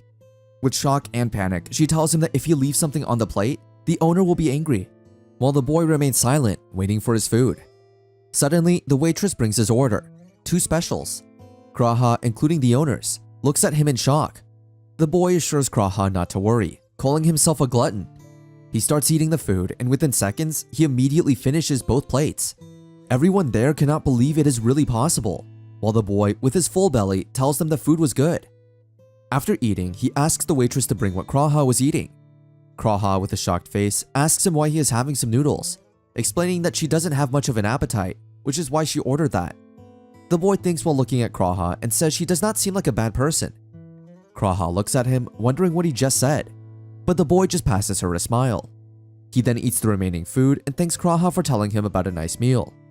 He asks the owner to tell him what the bill is, and after paying it in a hurry, he starts walking towards the exit of the shop, muttering to himself that he will settle things himself. Kraha remains sitting on her chair with the food, observing the boy as he exits the shop. Suddenly, after eating at the restaurant, the boy enters the labyrinth and finds Lily and Jir playing thumb wrestling. Lily with a smile and Jir with shock look at him as he greets them. Jir wonders why another person is here and questions if a person can exist in this place. The boy looks at them and thinks that they must have gotten lost, concluding that they are probably good people. The boy tells Jir not to worry, introduces himself as Eunice, and assures them that he is not up to anything shady. Jir and Lily find Eunice to be extremely shady as they sit around the fire he set up. Eunice sits on a stone and asks Jir if his glasses are broken and he can't see anyone's face. Jir confirms it, and Lily and Jir both look shockingly at the fire. After staring at the flames for some time, Lily, with a smile, tells Jir that fire has finally come to their little village. Jir smiles and agrees. Eunice starts laughing as he hears them talking, and then Jir and Lily both lie down to sleep. However, Eunice asks them if they could wait at least until he is done talking. Lily, lying down sleepily, mentions the campfire, and Eunice informs them that he can start a fire anytime. He then proceeds to tell them about Kraha of the Future Plan and the Holy Knights of the 4th Squad, led by Captain Arlene. Jir and Lily both look at him with shock and ask how he knows about them. Eunice smiles and introduces himself as Eunice, the Archmage of the Stars, a one-person search party. In shock, Jir looks at Eunice, and Lily asks if he is famous for being the youngest registered Archmage in history. Eunice smiles and confirms it, expressing a bit of shock that they are close in age, and he thought they would be more aware of each other. He addresses Jir by the name of the Great Slayer of the Toxic Dragon, and Lily by the name of an island-saving saint. Hearing this, Lily and Jir both look at each other in shock, as they were unaware of each other's achievements. Eunice laughs at the surprise that they don't even know about each other, despite working together for so long. He wonders what in the world they have been doing all this time. Jir, with a little embarrassment, says, catching fish, drinking tasty water, and thumb wrestling. Eunice, after hearing that, feels like that would be so much fun. Following that, Eunice asks them how they managed to get all the way down here, mentioning that it was easier for him than for the two of them. He reveals that he made use of the magic circle, which teleported Saint Lily from the 4th floor and then followed her trail. Lily's face looks surprised, whereas Jir remains confused. Eunice, however, tells Lily that he should be the one getting surprised because the two of them were not satisfied with simply surviving. They even managed to delve into these depths with just the two of them. Eunice says that the evaluations of them being at the height of humanity in terms of ability certainly were not wrong. Lily blushes upon hearing that, while Jir looks at the roof and then shouts loudly, expressing he knew they were still descending. Lily looks at him with disappointment and asks him to count this as a valuable learning experience. Jir questions if she is going to turn it around on him. Angrily, he states that he always agrees to everything, so the person who listens to him is also at fault. Growing more agitated, he loudly insists that everyone should take responsibility for their actions. Lily looks at him for a while, then smiles, apologizing to him and acknowledging that he is right. Defeated and lying on the floor, Jir reflects that the one who initially went in the wrong direction was none other than himself. They share equal responsibility for their travels together, but everything before that was entirely his fault. He worries that if Lily decides to point that out, he might have to grovel on his knees. However, Lily begins to point out that she was the one who started going in the wrong direction, but Jir cuts her off and shouts to Eunice, asking if he is here to rescue them. With a smile, Eunice confirms that he had assumed they would encounter a floor boss on a higher level, putting them at a disadvantage, and as a result, they were simply stranded. However, he did not expect to find them so deep down. Eunice asks them, wondering if they were planning to conquer this place by themselves, but Jir refuses and informs him that was not their plan. Eunice continues, saying if they were planning to do that, then his proposal is quite off the mark. Hearing this, Jir gets annoyed, repeatedly saying no and losing control of his emotions. He sheds tears, expressing that's not what they were doing. It's just that they both have poor senses of direction. Jir explains that they have been trying to climb out the whole time, but instead they kept going deeper and deeper. With a sad face, he allows Eunice to laugh at them if he wants to. However, upon hearing this, Lily starts laughing loudly, and Jir angrily tells her that he didn't ask her to laugh. Eunice starts thinking, and Jir wonders what he is thinking about. Eunice tells them it's nothing, smirks, and says it's an interesting coincidence that they both have poor senses of direction. Jir expresses a bad feeling about it, but Eunice assures him it's completely unrelated. He just happens to know about both of them. Eunice reveals that Jir is the innocent swordsman hero who slayed the toxic dragon that had appeared in an eastern country, and Lily is the saint who prevented an island from sinking. Jir mentions that his master helped him, and Lily adds that she also had the help of the islanders. But Eunice, with a smile, points his finger at them and asks if they know anything about him. Lily guesses if it has something to do with the stars, and Jir asks if he is the youngest archmage in history. Eunice tells them that it's outside his wheelhouse, so he doesn't really know. Lily wonders if Eunice is the one who created a new kind of magic or something. Eunice, still smiling, confirms it as he starts using his magic with his fingers. He explains that there are a few specific requirements for something to be considered magic, and he wonders how he can explain it to them. Making some orbits of stars in front of them, Eunice says if he were to follow their leads and act modestly, he would say that he has only made it this far thanks to meeting his master early on. Confused, Jir asks Eunice to hold up and inform him that he couldn't follow what Eunice is talking about. Eunice explains to Jir in simpler words that his magic draws powers from the stars. Jir finds it hard to believe, and Eunice reveals that he holds the title of an archmage, allowing him to use this power even in places where the light of the stars doesn't reach. He mentions being able to use his magic in their current location. Jir's curiosity rises, and he asks Eunice with frustration to get to the point already. Holding his shirt, he gets angry, stating that his heart is about to burst. Eunice smiles and asks if that's true. He responds with a big smile and a thumbs up, saying he's happy to help in a place like this, but mentions his power is reduced by 80%, making him completely useless. Upon hearing this, Jir loses his patience for a moment and shouts loudly, expressing his need for a break. Here, we have a unique trio: a swordsman with a poor sense of direction, a clergy with a poor sense of direction, and a new mage who is also not lesser than an idiot. A full set of idiots is lost here in the deeper floors of the labyrinth, but at least now they know they were always going in the wrong direction. Eunice walks on the swamp water and wonders if they have been stuck on the floor for the last 3 weeks. Jir confirms it and shows Eunice the real problem. They point to a huge door, which amazes Eunice. Jir tells Eunice that even when he hit it with the sword, there was no response. Eunice just stands there staring at the door, and Lily also confirms what Jir just said. However, Lily tells Eunice that she knows there is something like a magic circle carved into the surface of that door, but she can't see it clearly because it's solid black. Eunice agrees, and Lily asks if he can draw it for her. With a smiley face, Eunice agrees and calls it easy. He uses his power and starts generating blobs of water around. Jir remains in shock, wondering what the heck is happening. Meanwhile, the water splashes down and Eunice controls it with his power. Jir asks Eunice what that is, and Eunice, standing beside him, smiles and answers that it's a fairly insignificant spell. He explains to Jir that he generated some water to fill the depressions on the surface of the door. After that, he pressed it against the ground, making sure the shape remains unchanged as they turn the page on the book. Lily moves forward as the magic circle appears clearly in front of them. Eunice looks at the circle, confused, and asks Lily what kind of magic circle it is. Jir just stands there, confusion at its peak, as he does not know what they are talking about. However, Eunice wonders if Lily knows about this, considering the coincidence that brought them all the way here. Lily denies it, saying she is not sure if it is a coincidence, but she never imagined it would be so clear. An apocryphal magic circle and an apocryphal beast. Eunice thinks about it, and Lily, with a serious face, reveals that it feels like this labyrinth was likely built by someone linked to the fallen king. The Rasti region has separate scriptures known as apocrypha, distinct from the canonical scriptures. It's not meant for moral teachings or narrative tales. Instead, it details the ancient story of the fallen king, the great enemy aiming to destroy God and the world, and the intense battle with the apostle of God, Rasti. Returning to the story, Eunice playfully teases Lily and Jir about their terrible sense of direction. Jir, annoyed, warns Eunice not to wander off on his own, to which Eunice responds with laughter, declaring himself a part of the group. Eunice highlights how Lily and Jir consistently went in the wrong direction for the past 4.5 months, but still managed to defeat several floor bosses. Lily wonders if this makes them apocryphal beasts. Meanwhile, Jir, looking clueless, listens as Eunice explains that these beasts were used by the fallen king.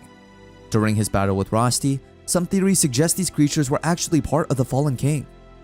Eunice adds that these beasts were so formidable that it took an entire army to defeat just one, and some greater beasts could rival a whole country in power. Jir, with a slightly disappointed expression, concedes that it makes sense, while Lily shoots him an annoyed look. Lily teases Jir, asking if he finds it all a bit exaggerated.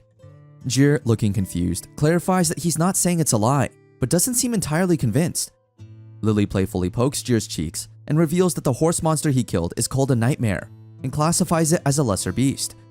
Jir, shocked, wonders if what he defeated was really a lesser beast, and asks Lily to explain what apocryphal beasts are. Lily shares that she thought these creatures were destroyed by Apostle Rasti a long time ago.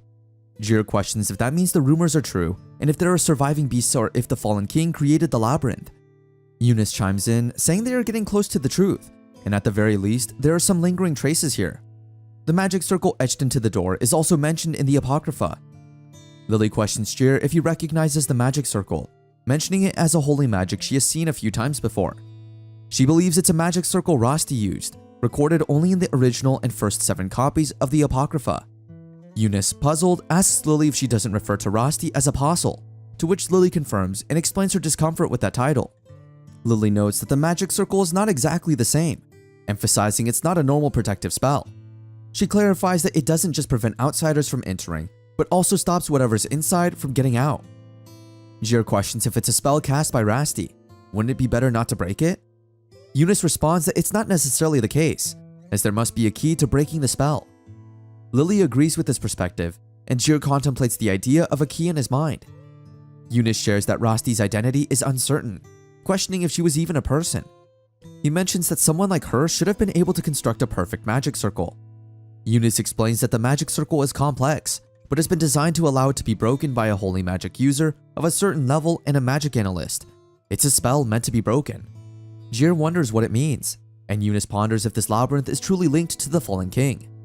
He explains that it has become a checkpoint accessible to Rosti herself or another holy magic user, implying that it excludes those who are not loyal to the Fallen King.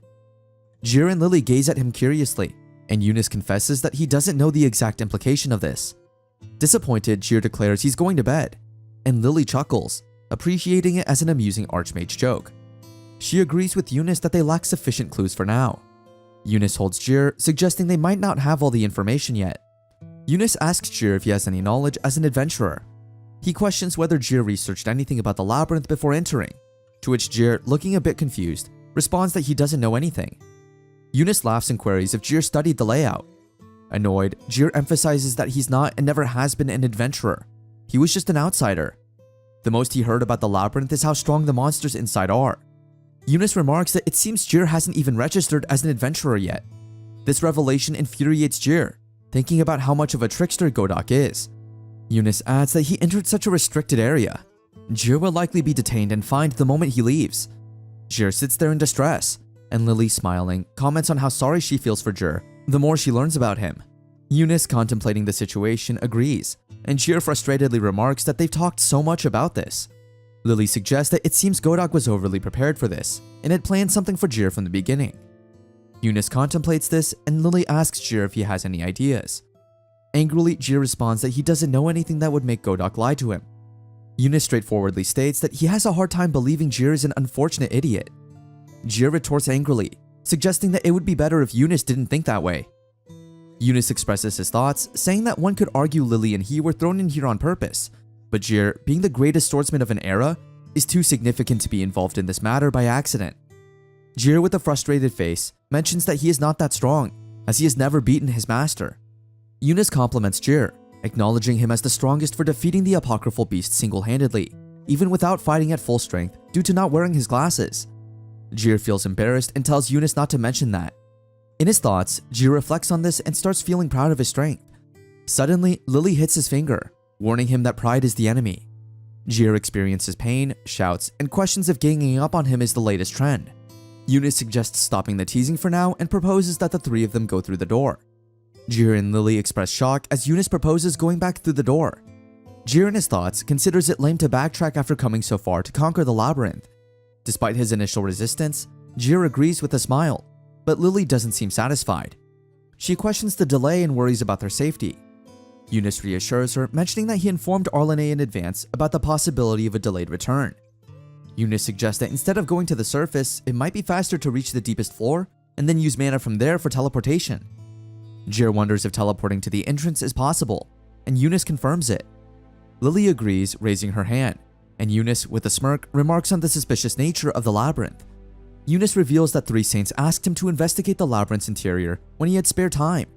He emphasizes the uncertainty of the effort and time needed to reach this depth again, suggesting that their current collective strength is a unique opportunity. Jir proposes making a deal with themselves, expressing that he and Lily have come this far on their own. Lily agrees, and Eunice, with a big smile, declares his intention to join them, making them an invincible trio. Eunice mentions ominous predictions by the Magic Federation and the discovery of apocryphal beasts and magic, adding that something significant seems imminent.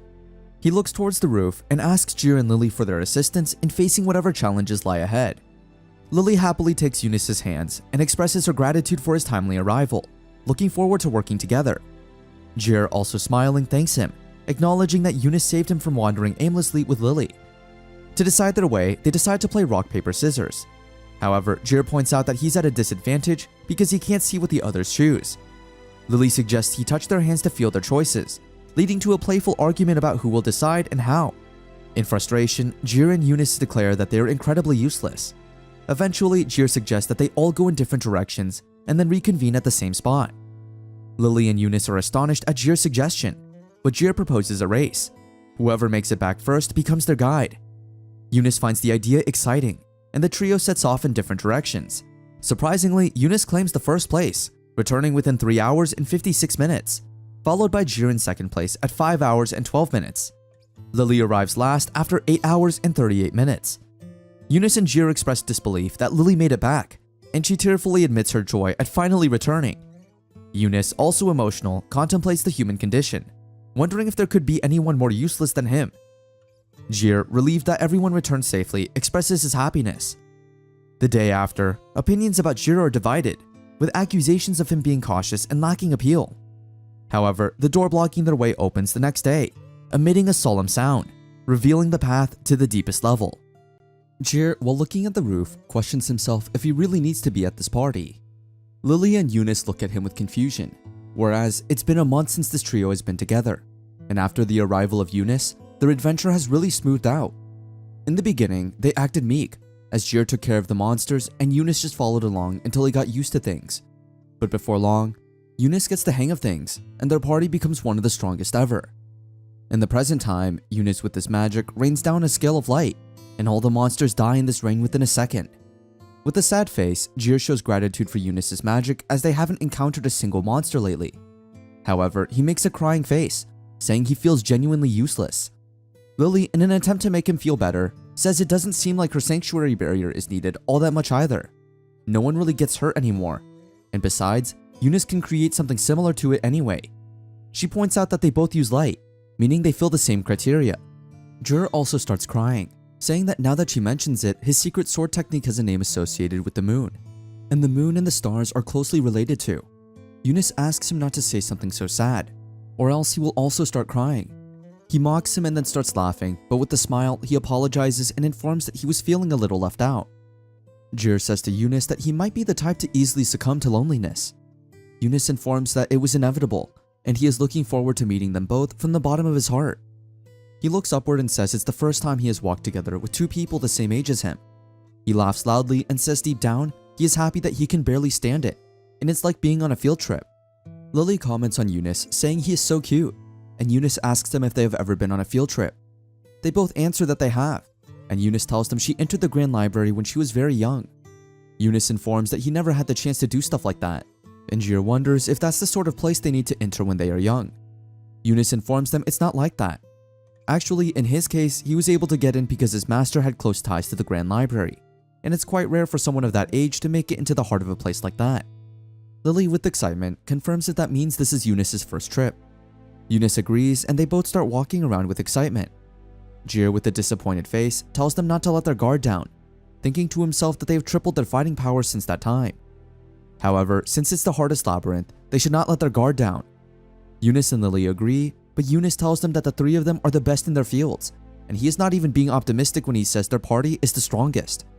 He informs that if they can't manage to make it through this labyrinth, then mankind has yet to reach the peak of their abilities.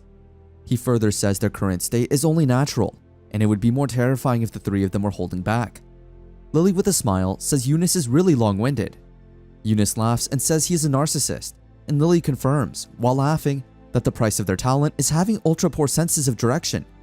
Eunice declines, saying he is not that bad, and Jir, with an annoying face, tells Lily that the ultra is only her.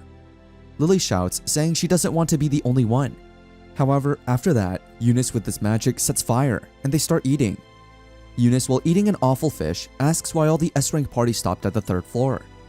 Lily, munching, looks at him, and Eunice continues, saying they were all practically the best of their respective eras, and he feels like they should have been able to make it this far in due time. But Jir gulps the fish and says the 3rd floor boss is just way too strong. Eunice and Lily both look at him with curiosity, and Eunice asks again if it was really that strong. Jir confirms it and says he seriously thought he might die. He further says that assuming that was an apocryphal beast, then that one had to be the greatest one. Eunice asks if it was stronger than the nightmare, and Jir confirms it with certainty. Eunice says that's different from what he heard, and asks Jir if that was before the transformation. Jir informs them that its first phase was about as strong as that nightmare thing, and it's what comes after that was truly horrific. He gets those flashbacks as he tells them that if he hadn't raised his rank by slaying that toxic dragon, he definitely would not have won. Lily asks if he had that experience back then, and Jir confirms, saying he really would have died without that experience. Jir wonders if she has really gone through the same thing, and Lily confirms it, saying she had a ton of little kids ask her, and they acted like Lily was lying. She informs that in frustration and annoyance, she ends up telling them it was a lie, and Jir remains confused. Eunice thinks about it and says despite not being believed, she still explained what it's like. Lily calls Eunice's name and Eunice apologizes, saying he got lost in thought. Eunice adds that he has no definitive proof right now, so he might be overthinking. Lily, with detective humor, comments that it's what someone would say who is about to die in a detective novel. Jir, with a smile, also agrees. Suddenly, they see the next door, and Jir angrily says it's his turn. They start walking towards the last door, leading into the deepest floor of the hardest labyrinth that would take a total of 10 days to unseal. Little do they know, after 2 days, 2 of these people would lose their lives. On the other hand, Kraha is in shock, looking at her burned house. Holland appears with a cigarette in his mouth and a packet in his hand. He feels sorry for Kraha and gives the packet to her. Kraha thanks him and takes the packet. Holland asks if she is hurt, and Kraha informs him that she is not. She mentions that last night she was doing some clerical work at the party lodgings. Holland asks if the knights are investigating, and Kraha informs him that no, a holy knight is supposed to take a look for her. Holland wonders if they are related, as he informs Kraha that Godok also disappeared last night. With a shocking look, Kraha looks at Holland's face and he informs her that all the guys got together and went looking for Godok, but they haven't found a single trace of him yet. He advises Kraha to get out of this town, and Kraha wonders why he is saying this. Holland explains that there have been eyewitness reports that an archmage entered the ruins, and it was the archmage of the stars of all people. Originally, their party was just A rank, and the rank was forcefully raised due to Godok's magic sword. So to be perfectly honest, he always thought raiding Abyss was too much for them to handle. But now, things could get even worse as he is starting to see there could be more to the story. Kraha wonders what more and asks about the other party members. Holland, after a little bit of silence, says they can't leave. He tells her that ever since Godok picked up that magic sword, they have all been subservient to him. He informs with frustration that they all have things they need to protect, and advises Kraha not to become one of them. Holland tells Kraha that it's too soon for her to be suffocating from her own regrets. Suddenly, Arlene appears, saying if that's what Holland feels, she orders him to tell her everything. With a smirk on his face, Holland reveals Future Plane was not always the kind of party it is now, and they used to have a great time killing monsters together. He informs that they might be unrefined, but they used to prevail with strategy and teamwork. He sees flashbacks of them adventuring and having fun together, remembering how good the time was. With the happy memories in his eyes, he states from his mouth that it was the best party. Holland, with Arlene and Kraha, goes to a restaurant. As the 3 of them sit at the table, Holland further tells them that a long time ago, Godok was not that kind of guy, and he was a good leader. While holding his cup, they had the best time when they were at a B-rank party. He informs that the main members of their current lineup joined around that time, and they had not been able to demonstrate their full power with other groups. Their party was like a rehabilitation center for guys like them. He tells Kraha that Godok had that kind of ability. Kraha wonders then why he stabs one of his allies in the back. Holland, with a cigarette in his mouth, says that's a good question, but he has no doubt that picking up that magic sword was the trigger. After that, he completely changed. Kraha questions where he found the magic sword, and Holland tells her it was in the middle of the floor of an A-rank labyrinth that's similar to the depths of the ocean called Deep Depths. Arlene thinks about it and says she has read about it in reports, asking if there was a place filled with high salinity water. Holland confirms it, and Arlene says she can't claim that she knows much about it, but wonders if magic swords are typically found in places like that. Holland declines it and says labyrinths are not that special, and generally, if you want to find something like a magic sword, you need to scour prehistoric ruins. He reveals that he figured out that it was something left by a dead person. Kraha asks with a little shock, left by a dead person? And Holland confirms it. He further informs that in A-rank labyrinths like that, if a party is wiped or retreats, they will often leave behind supplies and other things. However, a magic sword would definitely be their most valuable asset, so there's no way someone would just discard it when retreating. Arlene guesses then it must be from a dead person, and Holland confirms it. He further informs that once Godok had obtained his magic sword, the only thing holding them back, their lack of combat strength, disappeared. They were able to get certified as an S-rank party without a hitch, but there was always something off about Godok since then. He tells that he'd known him for a long time, but Holland still had people he needed to protect, so he submitted his resignation from the party before anything major could happen. However, after that, one day he got home in the evening and saw Godok sitting on the table with his children. With a smirk, Godok tells Holland that he has a great family and he is looking forward to working with him for years to come. Holland agrees, and while blowing a cigarette and looking at the cup of tea, he says he had people he needed to protect. Kraha asks if that's the reason why no one lifted a finger on Godok when Godok did that to Jir. Holland, with a little sorrowful expression, says he expects so. Arlene says no wonder no one spoke out. Kraha raises her hand and tells that she knows this is their fault, but asks if Holland is okay for what he is talking about the stuff, and asks what about his family. Holland tells her that the Holy Knights have been hanging around their house for the last couple days. He tells so if Godok happens to come near, he does not imagine that they'll just stand around and watch.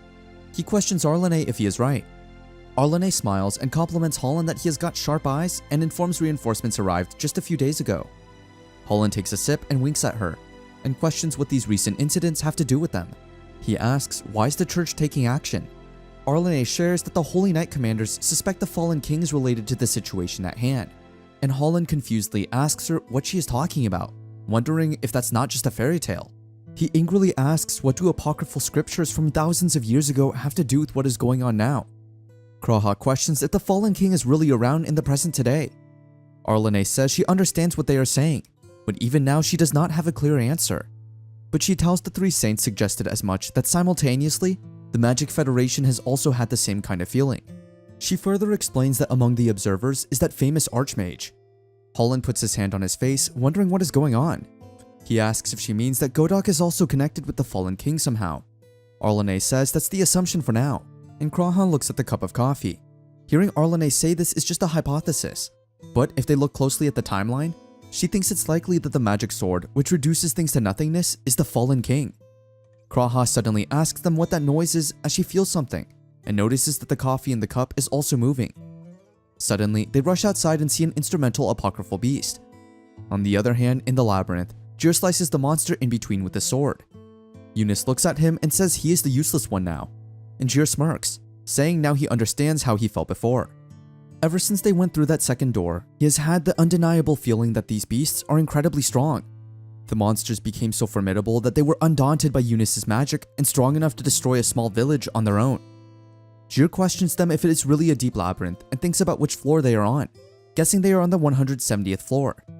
He wonders how many floors there are in total, giving a guess of 200 floors. Eunice gives his guess, saying there will be 216 floors. Jir questions why such a half-assed number, and Eunice tells him it's 6 cubed. Lily looks at the roof and says she thinks they are almost at the end. Eunice and Jir both look at Lily, and Lily immediately confusingly tells them it's just a hunch, because the saint says she has a hunch. Eunice laughs, saying that's a convincing argument, and Lily runs behind Jir angrily to punch him. She punches at him, saying she feels much better when she is at home. Jir lies on the ground and says maybe this is what the labyrinth experience is supposed to be. Lily confirms that adventurers have it hard, and Eunice says that in that case, it's definitely not the kind of place you would want to delve into too many times, unless he is with reliable people like Lily and Jir. Jir, in his brain while lying there, thinks if he had continued this adventure accompanying future plan, he'd never have made it this far, and he knows they simply wouldn't have the strength necessary to deal with multiple beasts on the floor. He thinks to himself that it's these three who could just go this deep into the labyrinth and says maybe there's a point to this after all. Lily suddenly notices Jir saying something. Jir looks at her and tells her he is just talking to himself. Lily tells him he talks a lot with himself, and Jir wonders if he really is. Lily comes closer to him and tells him with a smile he surely does. Eunice smiles and says he is so envious and wishes he could have joined the adventure earlier. Jir says it's a childish thing to say, but Eunice says it's always been his dream to have friends of his age. Lily laughs and says then let's exchange letters after they get out of here, and tells Jir it also goes for him as well. Lily blushes a little and questioningly says sure. Seeing this, Eunice says sadly that they have a cold-blooded person here. Jir tells her no, it's just that once he gets out of here, he will be back to traveling, so even if he sends something, it will be hard to get it delivered. Lily tells if she writes down where he will be headed next, then she can just send it to the mail shop in that town, and Jir wonders if that kind of service even exists. Lily winks and tells him her writing is so cute it will leave him trembling in surprise. Jir keeps on blushing, whereas Eunice, with tears in his eyes, asks Jir if he will do that for him. Eunice says he will send Jir 7 letters a week with a cipher so he can fully enjoy them. Jir, with an annoyed face, wonders why he has to complicate things so much. Eunice and Lily both smile, whereas Jir stands there in confusion. After that, the three of them look at the bigger gate in front of them. Eunice says if Lily's words are to be achieved, they will soon be through the labyrinth. Lily says it's taken so long that she has started to become numb. Eunice and Lily both raise their hands and say, let's proceed without getting overconfident. Jir puts his hand on the door and asks them if they are ready. Eunice, with a smile, says whenever, and Lily, with a punch pose, says wherever. Jir, in his brain, thinks that compared to that horrible beginning, this adventure isn't so bad. He tells them, alright. Jir with excitement says, "Open sesame," and starts opening the gate. Suddenly, he sees something, leaving him totally astonished and shocked. Suddenly, after opening the door, Jir pushes Eunice back and sees a big flying monster in front of him that takes a strike at them. Lily with her magic shield stops it and protects Eunice, but Jir couldn't defend it and he gets hit, causing his death.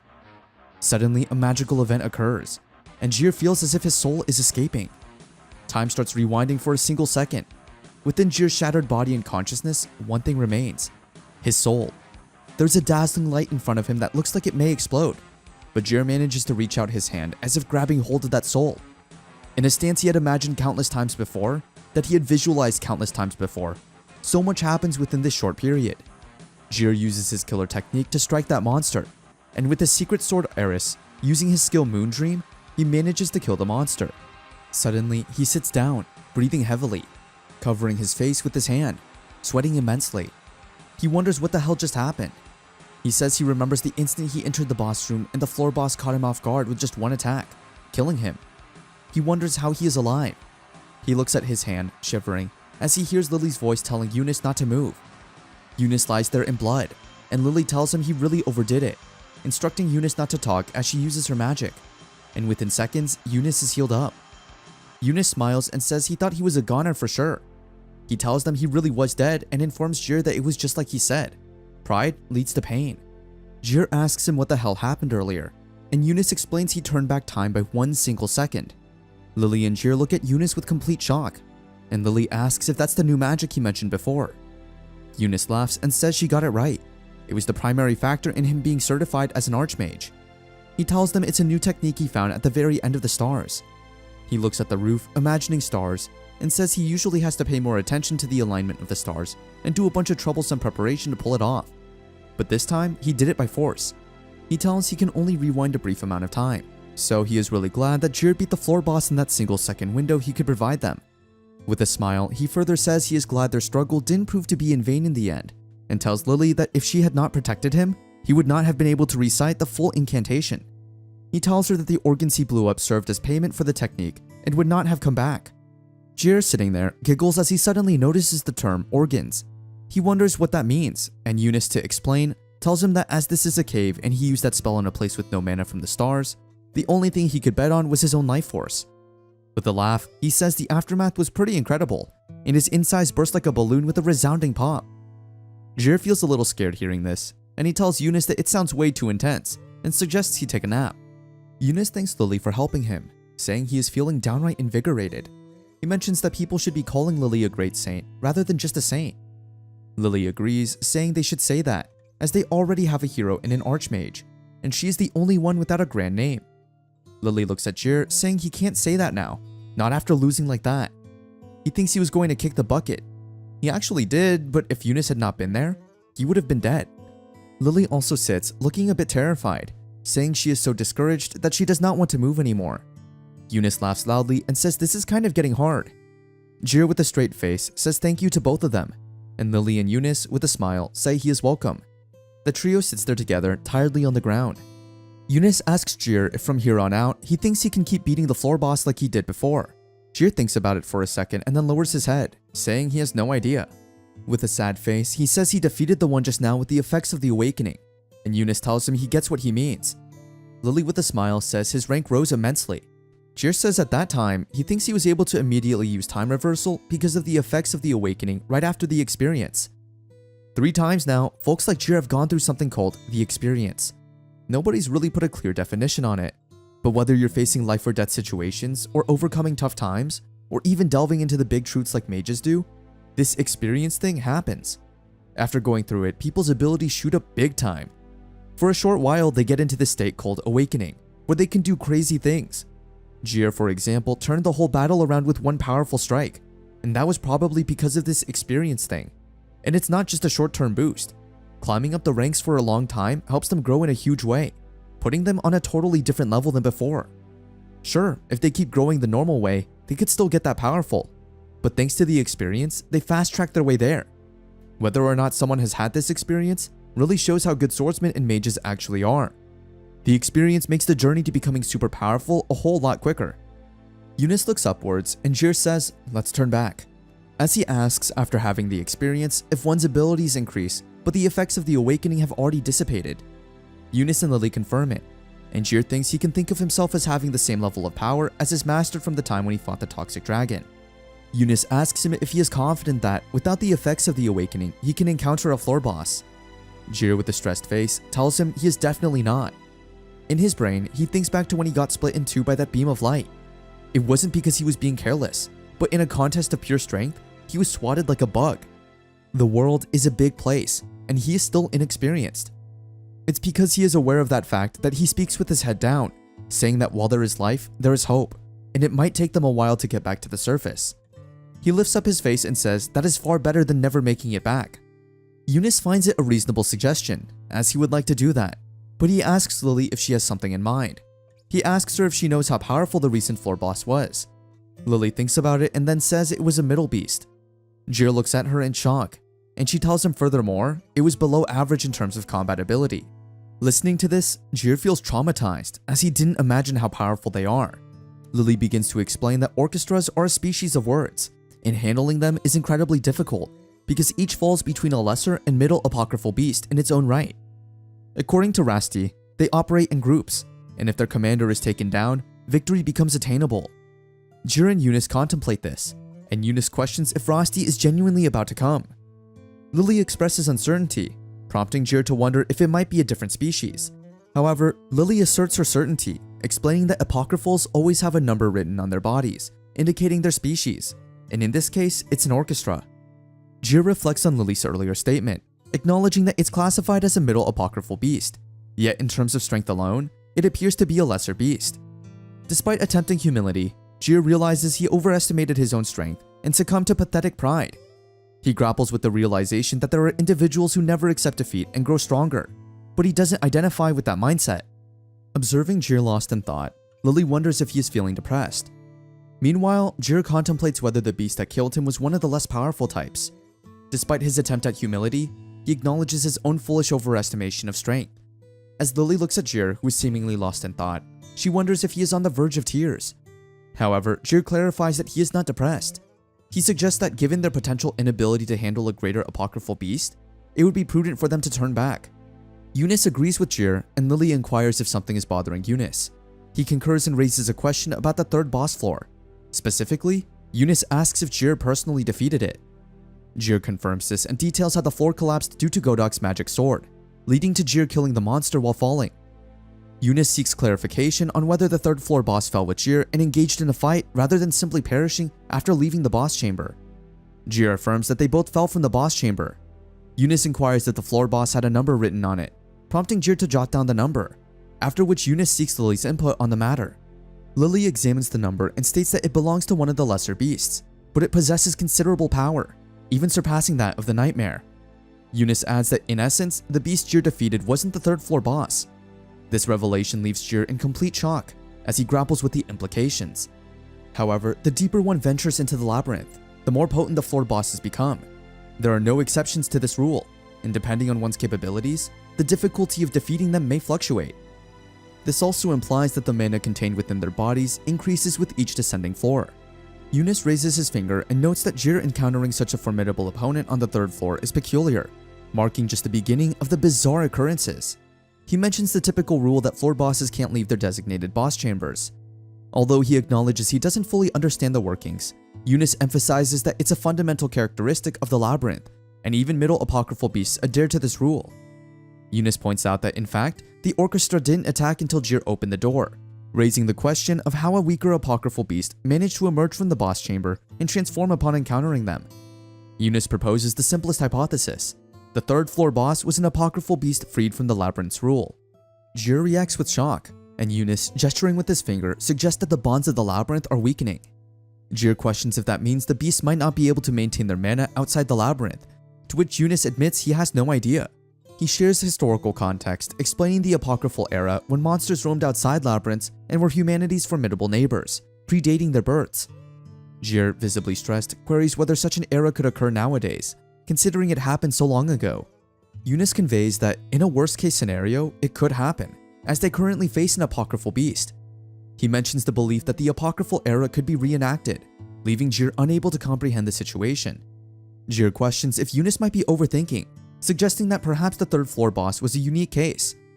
Turning to Lily for clarification, he is met with a moment of silence before she reveals that some pages from the Apocrypha were lost, leaving Jir even more astonished. Lily explains that a fire broke out in the library 700 years ago, causing part of the original Apocrypha and the 7 books of the first manuscript to be destroyed, almost as if by design, starting from the second manuscript onwards. Due to the loss of information, it is challenging to determine what is true. Lily reflects on her childhood curiosity, where she would ponder questions like, was the fallen king annihilated? And how did Rasti fight him? Now, with a hand on her lips, she discloses the truth. Rasti didn't kill the fallen king, but instead sealed him in this place. Jir reacts with complete shock, while Eunice smiles, affirming that this aligns with his thoughts. Eunice gazes at the labyrinth and states that it's not a natural occurrence. It was formed from the structure Rasti created, with the outpouring of mana from the fallen king sealed within, making it a pseudo-labyrinth. Lily speculates that information about this place might have been contained in the lost pages that were burned in the fire or intentionally destroyed. Jir questions if this implies that the bonds are weakening and the monsters are attempting to escape. However, Lily dismisses this notion, stating that it is likely far more serious, revealing that the labyrinth's seal is on the verge of breaking. In shock, Jir asks about the consequences if the seal breaks. Eunice ponders the situation and asserts that it won't just end there. The apocryphal beasts bound to the labyrinthine structure would be unleashed onto the surface world. He emphasizes that they would be helplessly destroyed if that were to happen. Lily adds that it's not just about the release of the apocryphal beasts. If the fallen king reawakens, the world will be flooded with mana, leading to the destruction of civilization, similar to what happened in prehistoric times. Jir's face reflects terror as he sits down, exclaiming that there is all the more reason for them to turn back. With wide open eyes and a shocked expression, he emphasizes that the three of them can't keep vital information to themselves. Jir suggests that they need to find a way out of the labyrinth and inform everyone about what they have learned. He insists that their strength doesn't make them the best, urging them to swallow their pride and abandon the idea of handling everything on their own. Eunice and Lily turn their attention to Jir, their gaze shifting upward as they notice the impending total solar eclipse. Eunice explains that's the day when mana is at its densest, speculating that the seal might break during that moment or someone on the surface might make a move first. Jir, inquisitive, questions the term surface, and Eunice suggests that the cathedral in the city might be a linchpin maintaining the seal from above. Jir, his face reflecting shock, asks if someone is planning to destroy the cathedral. Lily suggests that it might be someone devoted to the fallen king preemptively eliminating a powerful swordsman who got close to the city. Jir looks serious and wonders if it's Godok. Eunice confidently states that it seems like Godok's plan didn't work out, clenching his fist and saying it's time for them to do something. Lily agrees, but Jir stays quiet, trying to understand what's happening. Eunice tells Jir that a solar eclipse is coming in 3 days at noon. Even though they're not sure how many floors are left in the labyrinth, Eunice emphasizes that if they don't seal the fallen king before the eclipse, they will fail. Jir sits there in shock, trying to grasp the seriousness of the situation. Lily addresses Jir, stating that the situation has nothing to do with him. She explains that both she and Eunice came for a mission, and if either of them leaves, they won't be able to reseal the fallen king. She asserts that Jir is not needed, leaving him with a sense of sadness. Moving ahead, there's no sure promise of staying alive, a risky fact that was true even before. But now, things get even more dangerous. Running into bigger, scarier creatures isn't just a fight for life anymore. It means certain death. Lily lowers her head and expresses gratitude to Jir for guiding them this far. She tells him with a smile that he has done enough. Sitting there, Jir reflects on his journey through the labyrinth, facing his own weakness, unable to fight properly without his glasses. He realizes that he might lose his life or fail to protect his friends. Eunice, standing nearby, acknowledges the limited time before the solar eclipse and understands that Jir has no obligation to fight. However, he earnestly asks Jir to risk his life to save the world and lead them to the deepest level of the labyrinth. Jir thinks about the big responsibility he's taking on and realizes he's not good at much except swinging his sword. But even so, he feels happy about it. Lily asks if he's sure about helping them, and Jir happily raises his hand, saying that without someone leading him, he might never get out of the labyrinth to see the sky again. Lily says thanks while holding one of his hands, and Eunice holds the other. Jir remembers that he came to the labyrinth to conquer it in the first place. So, the three of them kept going on their journey. Even though they weren't as cheerful as before, there was still a bit of hope in their steps. One of them asks which way they should go, and Jir responds that based on his gut feeling, they should go this way. Kraha, standing there in shock as she looks at the monster, recalls hearing this name countless times in her childhood and reading them in the scriptures. A servant of the fallen king, the apocryphal beast, instrumental. Suddenly gazing at Arlene, Kraha asks if the fallen king has risen again. Arlene, in a hurry, dismisses the question and instructs them to quickly take up positions in the cathedral. He emphasizes that if they don't act, the town will be left as nothing but burned earth. Holland advises Kraha to go with Arlene, promising to join them after finding his family. Despite losing Jir in the labyrinth, Kraha decides to help rather than just run away. She instructs Arlene to go ahead, and upon hearing a child's plea for help, she rushes towards the source. Kraha rescues the child from a wooden log, reflecting on her newfound ability to help others. She extends her hand to the little girl, who gratefully accepts. Kraha smiles, but her joy is short-lived as large spiders suddenly appear. Shocked, she wonders if they are from the labyrinth. Initially considering the option of fighting, Kraha realizes it's impossible for her. The only choice now is to run.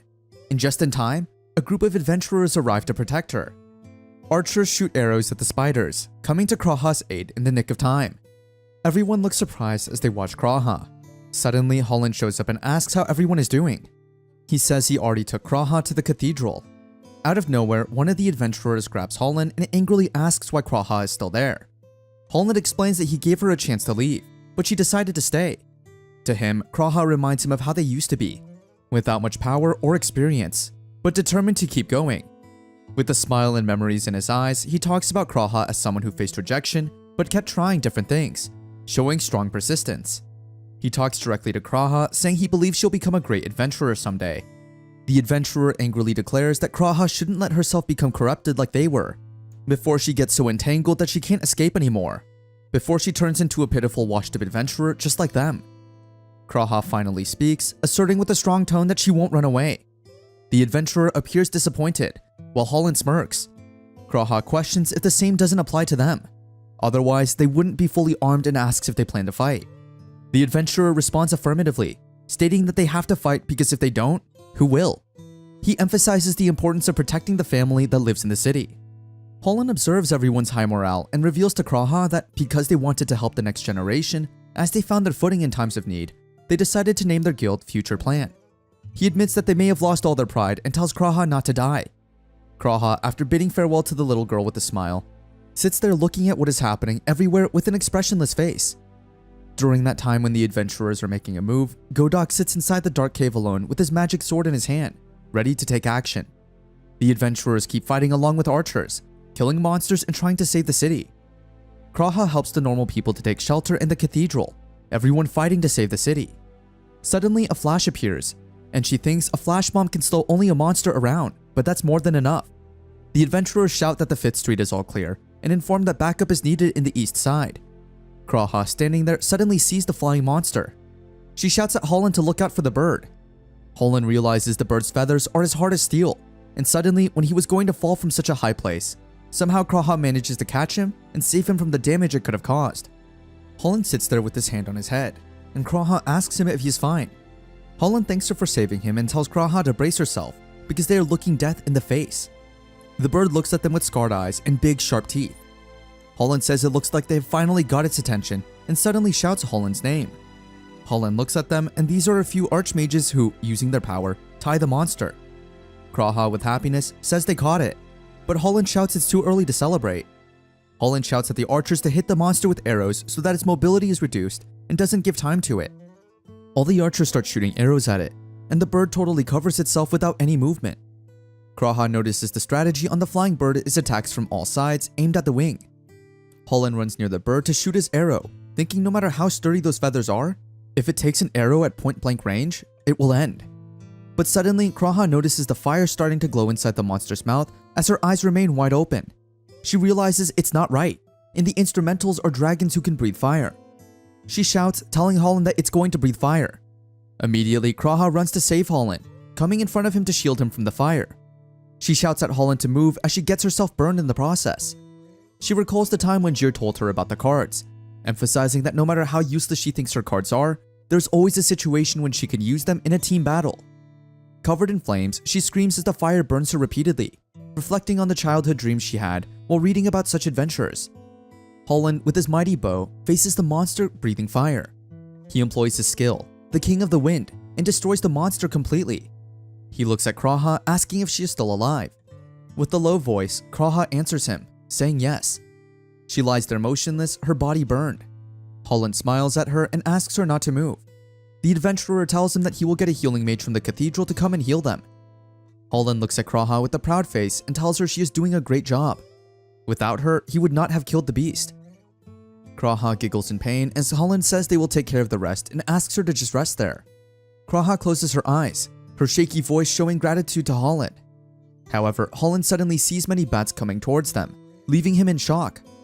The archmage there also looks at the sky, remaining in complete disbelief. Unable to trust their eyes, he shouts that they could barely handle those and tells Holland to name himself. He instructs him to evacuate everyone in the cathedral, as he will buy some time. Holland looks at him in shock, and another man speaks up, suggesting they forget about the city and stating that the whole country is screwed. He shouts at Holland to leave immediately. Kraha, with her shaking voice, asks Holland to go, and he cries due to the dire situation. With no choice left, he runs to evacuate everyone in the cathedral. The adventurer shouts, urging anyone with strength left to draw attention, even if just for a few seconds. Suddenly, Holland's eyes widen as he sees another creature, stronger and larger than before, coming towards them. In his mind, he thinks the last one was nothing compared to this one. He looks at the beast shooting a mega fireball towards them, realizing he may not make it in time. Kraha, with her half-opened eyes, looks at the monster with defeat in her eyes. However, suddenly a miracle happens, and everyone watches as a boy fights the monster with a sword, ultimately killing the beast with a single strike. Kraha, with her half-opened eyes just before fainting, looks at the boy killing the monster and then walking. She notices its cheer and loses consciousness. On the other hand, Eunice claps with a smile, saying it seems like they just made it in time. He mentions the total solar eclipse slated for dawn, and lifts his hand towards the stars.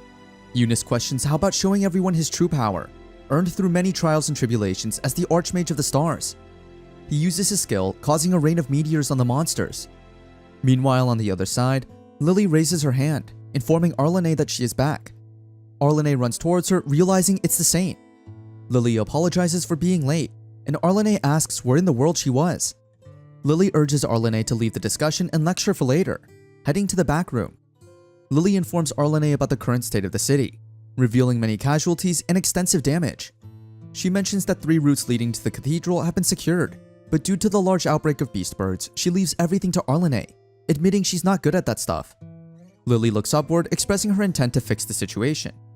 Inside the cathedral, she stands among the families, reassuring them not to worry. Lily uses her magic and suddenly, the cathedral starts glowing as she sits on her knees, praying to use her magic. She declares that the number of people injured will now be reduced to 0.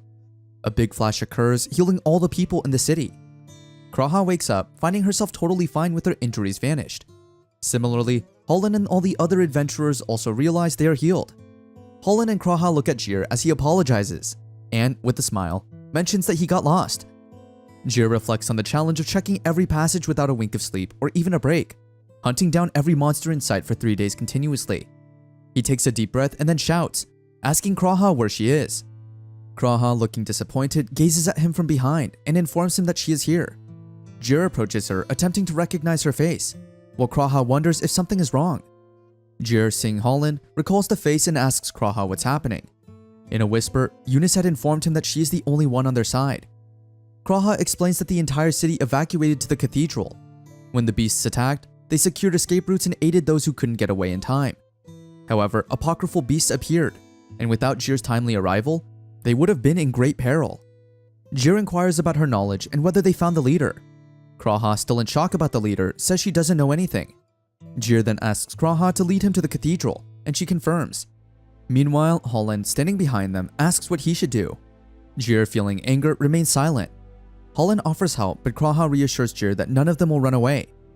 Jir tells Holland he doesn't need help and instructs him to prioritize assisting people, counting on him. Holland acknowledges and goes to help people, while Kraha points out the cathedral. Struggling to see clearly due to his weak eyesight, Jir is handed his glasses by Kraha, who reveals she's kept them safe. Jir, lifting the glasses with happiness, shouts that he can see and points out various things. He gives Kraha his jacket, thinking she might be cold. Excitedly, he runs towards the cathedral, but Kraha corrects his direction. Lily descends from the cathedral stairs, noticing Jir's changed face. Jir proudly attributes it to wearing glasses, and Lily comments on how good they look on him. She shares the good news that Eunice and she have exhausted themselves in sealing spells, leaving them with little mana. Jir questions how that is good news, just as footsteps approach them. Lily reveals that it means Jir gets to face the leader one-on-one. Kraha wonders if that's the leader Jir mentioned, the one with apocryphal magic gear. Jir confirms, and Lily explains that Godok's sword is the Fallen King's armament, dominating his heart and mind with deep hatred, all for the revival of the Fallen King. Jir shouts at Godok and tells him that the abyss has been resealed by a saint and an archmage. Even if he destroys the cathedral, the Fallen King won't be revived. Godok shouts in a shaking voice, telling them to run away as they can't beat Vanish. Jir wonders if he is still conscious, thinking that's an S-rank adventurer for sure. Godok further says in a shaky voice that a human being can't hope to defeat the magic sword. Jir unleashes his sword, asking if that was not the reason Godok called him. Jir says Godok knew he could not win on his own, and he knew the Fallen King would be revived if he didn't do something. Armed with what little willpower and reason he had left, he sent Jir to the labyrinth to reseal. Godok continues, saying it's impossible even for Jir. However, Jir, swinging his swords with a smile, says he is still inexperienced, but will prove with the sword that the path he chose was the best one. He declares that the swordsman Jir is back. Jir advances to deliver a strike, understanding that 50% of the time, the outcome of a fight hinges on the first blow. He targets Godok, who has transformed into a beast, but Godok skillfully blocks the attack, leaving Jir slightly shocked. Seizing the opportunity, Godok lifts Jir and pushes him away. Despite being thrown, Jir defends himself successfully and prepares for another strike. He immediately jumps to strike Jir, believing the second way is to kill him in one blow. Utilizing his 8th sword skill, he unleashes a cleaving thunderbolt, causing a massive strike. However, after the attack, he witnesses that it was not enough to kill Godok. Godok releases the magic sword, and somehow Jir manages to defend against it. The entire ground breaks into pieces, and Jir, holding his sword from the floor, reflects that the only reason he survived was because Godok had been suppressing this power. He realizes that all of this was caused by the magic sword. Examining the monstrous form Godok has transformed into, Jir thinks to himself that everything had started with the sword, which invaded the warrior's soul and eliminated obstacles in its path. Suddenly, Godok jumps onto Jir to attack, but with quick reflexes, Jir manages to defend against the assault. Godok takes another strike at Jir, smashing the floor, and Jir successfully defends it with a sword. Jir says to himself that once again he feels the rage, madness, and an impulse unlike anything he has experienced before. He gazes at Godok, who in his thoughts acknowledges for the first time since the magic sword vanished that he harbors fear for a lone swordsman. Jir also senses an old sensation, realizing that unlike both experiences and the awakening, this feeling is comprehension. With determination, he rushes towards Godok to deliver a strike, feeling his soul moving faster and his body's consciousness greatly heightened.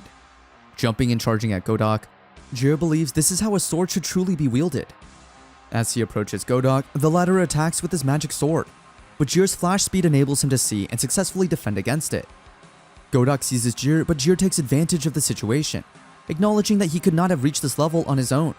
He reflects that missing any person or giving up on any one thing would have prevented him from exceeding his limits. Freed from Godok's grasp, Jir cuts the beast's hand, expressing gratitude in his mind for everyone's support. He unleashes his sword from his back to attack Godok, using his secret sword art, the Moon Dream. In a single strike, he slices through Godok's body, achieving victory and saving the whole country from the Fallen King. After defeating Godok, Jir finally emerged from the dungeon and saw his friends waiting for him. He wondered if they had been worried about him. Together, they all went to Lily's home, and as soon as he lay down, exhaustion took over and he fell into a deep sleep. Several days later, Lily appeared and tried to wake Jir up by loudly clanging pots together. He slowly opened his eyes, still half asleep, but gradually came to his senses. Once fully awake, he got up to freshen up and get ready. After a while, Lily entered his room and told him she thought it would be best to wake him up early since he was leaving that day.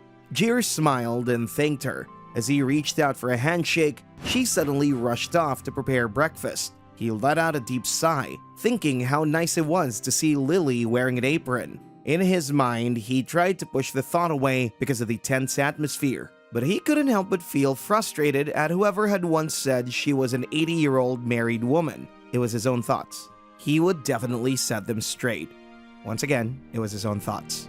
Suddenly, Jir saw Eunice in front of him. He greeted him happily, saying it had been a while since they had seen each other in the morning. They chatted for a bit and then went on to a restaurant for breakfast. When they arrived, Lily waved at them, letting them know the food was ready. After calling them over, she immediately started eating without waiting for them. Seeing this, Jir and Eunice laughed and walked towards the table. While they were eating, Lily mentioned to Eunice that this would be their last meal together since Jir was leaving. Eunice nodded in confirmation. Then Lily suddenly remembered that Arlie had offered Jir a wagon, but Jir refused, saying that he didn't need it. Eunice asked if Jir was planning to leave right after breakfast. Jir confirmed and added that he would stop by the hospital for a little while, wondering if the patients had regained consciousness. Enjoying her food, Lily assured him that they had. Jir smiled, took a sip of his tea, and said he would quickly say goodbye to them since he had a promise he had been delaying for too long. Lily then reminded both of them to write letters after they went their separate ways as they had promised before. She asked them to send her a letter once they settled down. Laughing, Lily teased that her handwriting was super cute. Eunice, excited, said he would come up with a secret code for his letters, while Jir, with a straight face, admitted that his letters wouldn't be very exciting. Eunice, however, told him to make them interesting because he would be looking forward to them. After finishing breakfast, Jir stood up, said his goodbyes, and was about to leave when Lily suddenly asked, "How about a goodbye kiss?" This left him completely confused. Then, to his surprise, they pulled out their puppets and made them give him playful kisses on the cheek, disappointing him. Lily then asked if he wanted to join in. Without much enthusiasm, Jir had also used the puppet to give them playful kisses, only to realize it was more fun than he expected. Finally, they held each other's hands and promised to meet again someday. After leaving the restaurant, Jir headed to the hospital. He asked the nurse for the room number and then made his way there. When he knocked on the door, he saw Godak resting in bed, with his friends gathered around him. Before anyone could speak, Jir told them not to apologize. When Godak tried to get out of bed, Jir quickly told him not to push himself too hard. He had heard that Godak's muscles and bones were still damaged from the effects of the apocryphal magic gear, so he should focus on resting. With a disappointed look, Godak apologized, saying he had hoped to recover in time to see Jir off. But since Jir was here, it must mean that he had already decided to leave. Jir confirmed it, saying he had come for one last visit. Clenching his blanket, Godak admitted that no amount of thanks or apologies would be enough. With his own hands, he had lured Jir into a trap, stabbed him in the back, and left him for dead in the labyrinth. Yet despite all that, Jir and his comrades had still managed to overcome everything and resolve the situation. Godak went on, saying they had saved the world, and there's no way someone like him could ever truly express his gratitude or regret.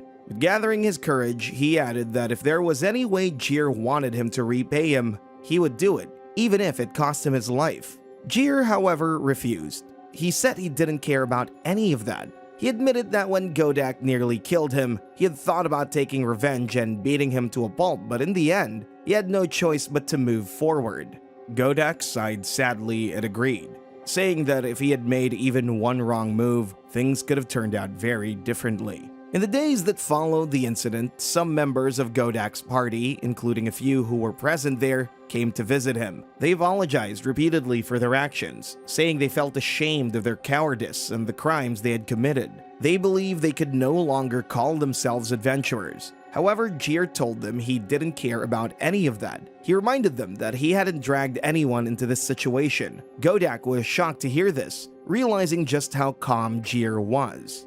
Jir explained that he was relying on everyone, and each person did what they were capable of. The twists and turns, strengths and weaknesses had led them to where they were now. It was up to each of them to decide how they felt about it. He smiled and said that, despite everything, he thought it was a good thing they took that confusing path. Hearing that, Godak felt guilty, unable to believe how kind Jir was. Jir then thanked him for everything, saying that he had the chance to help save the world because of their efforts. After that, he said his goodbyes and left the hospital.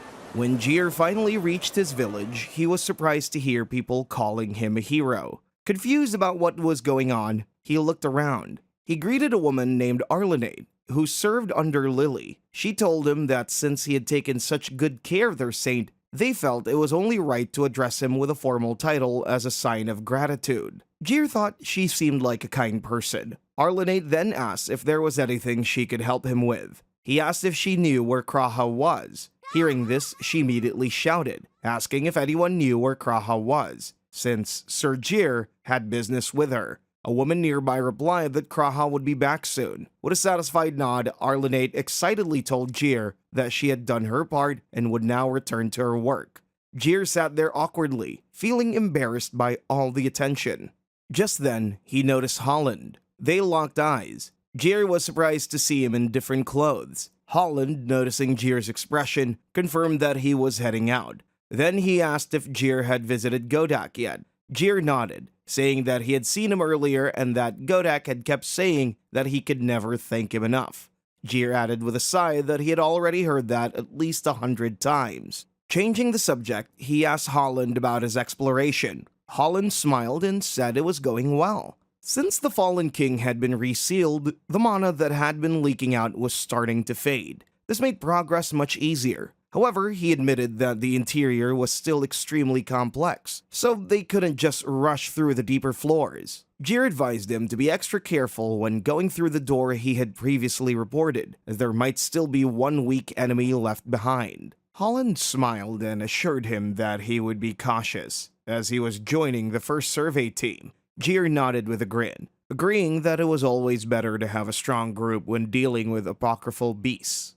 They continued talking for a while until Kraha found out that Jir was there. As soon as she heard, she ran to meet him. He noticed that she looked nervous and asked her about it. She admitted that this was the first time she was seeing him since he had become a great hero, but he reminded her of the promise he had made to her, asking if she had forgotten. Kraha was shocked that he still remembered. However, she hesitated and said she didn't feel like she deserved it. With a sad expression, she explained that she hadn't done anything on her own. If it weren't for Holland, his crew, Arlinate, and everyone else, she wouldn't have been able to accomplish anything. He told her that the same could be said for him. Someone had to give him a good push forward too.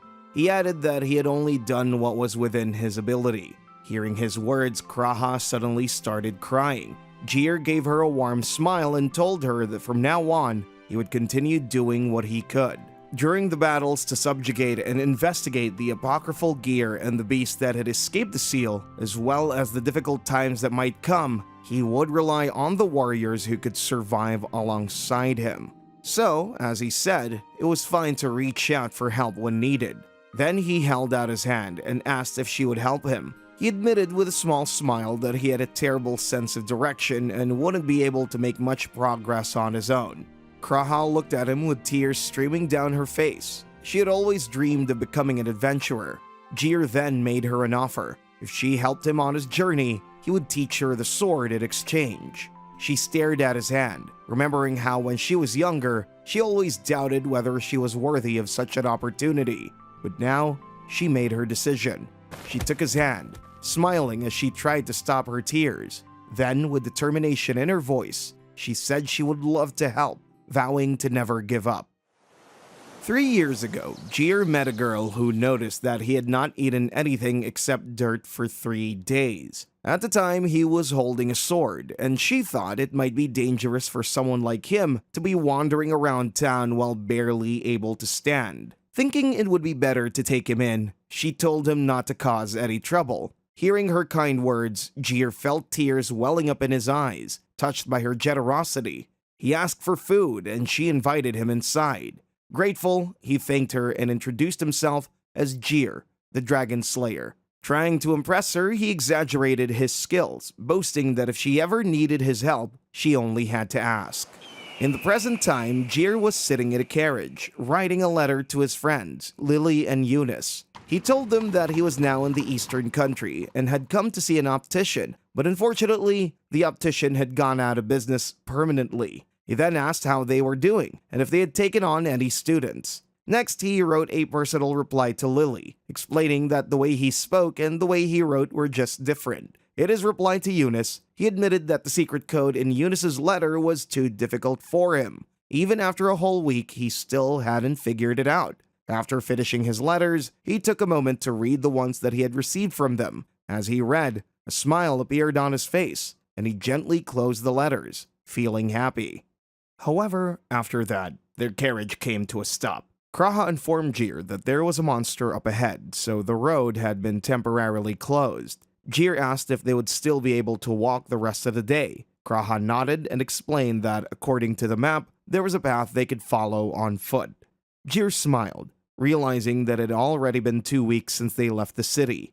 The journey had been going smoothly, unlike his past travels, where he constantly found himself lost. Whenever he traveled alone, he would unknowingly end up in unfamiliar places. To figure out his location, he often had to climb high places, follow rivers that led to the ocean, or even find himself buried on the ground. But now, he no longer had to deal with those struggles. As he enjoyed walking without worrying about getting lost, Kraha suddenly stopped him and pointed out that he was heading in the wrong direction. Jir then noticed that the flowers hadn't bloomed that year. When he mentioned it, Kraha also realized it and said that she thought various types should have been blooming by now. Curious, he asked how much she knew about plants. She replied that she had only learned a few things from a field guide. Jir looked at her, thinking that she was impressive and never once a burden. She then asked him if the hilt of a sword should rest against her wrist in a certain way. He told her that it depended on the situation. He started explaining the theory behind it in great detail,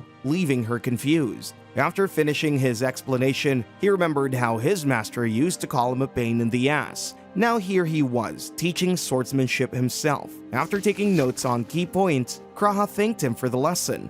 Jir thought to himself that everything, the journey, the training, was going smoothly, which made him feel strangely anxious. Suddenly, she noticed that his shoe strap was loose, so she stepped in to do it for him. He told her that he could handle it himself, but she did anyway. This made him wonder if their relationship was truly balanced. She had been taking care of all the trip preparations and her support had been constant. He worried that he might have become too dependent on her and thought that their relationship should be more equal. Wanting to do something for her, he suddenly picked up a mushroom and showed it to her. She glanced at the mushroom and informed Jir that it was poisonous, explaining that it could cause mouth ulcers and a fever, though it was surprisingly tasty. Upon hearing this, Jir immediately discarded the mushroom, his expression filled with disappointment. Amused by his reaction, Kraha smirked and remarked that she would stop sharing random food facts with him.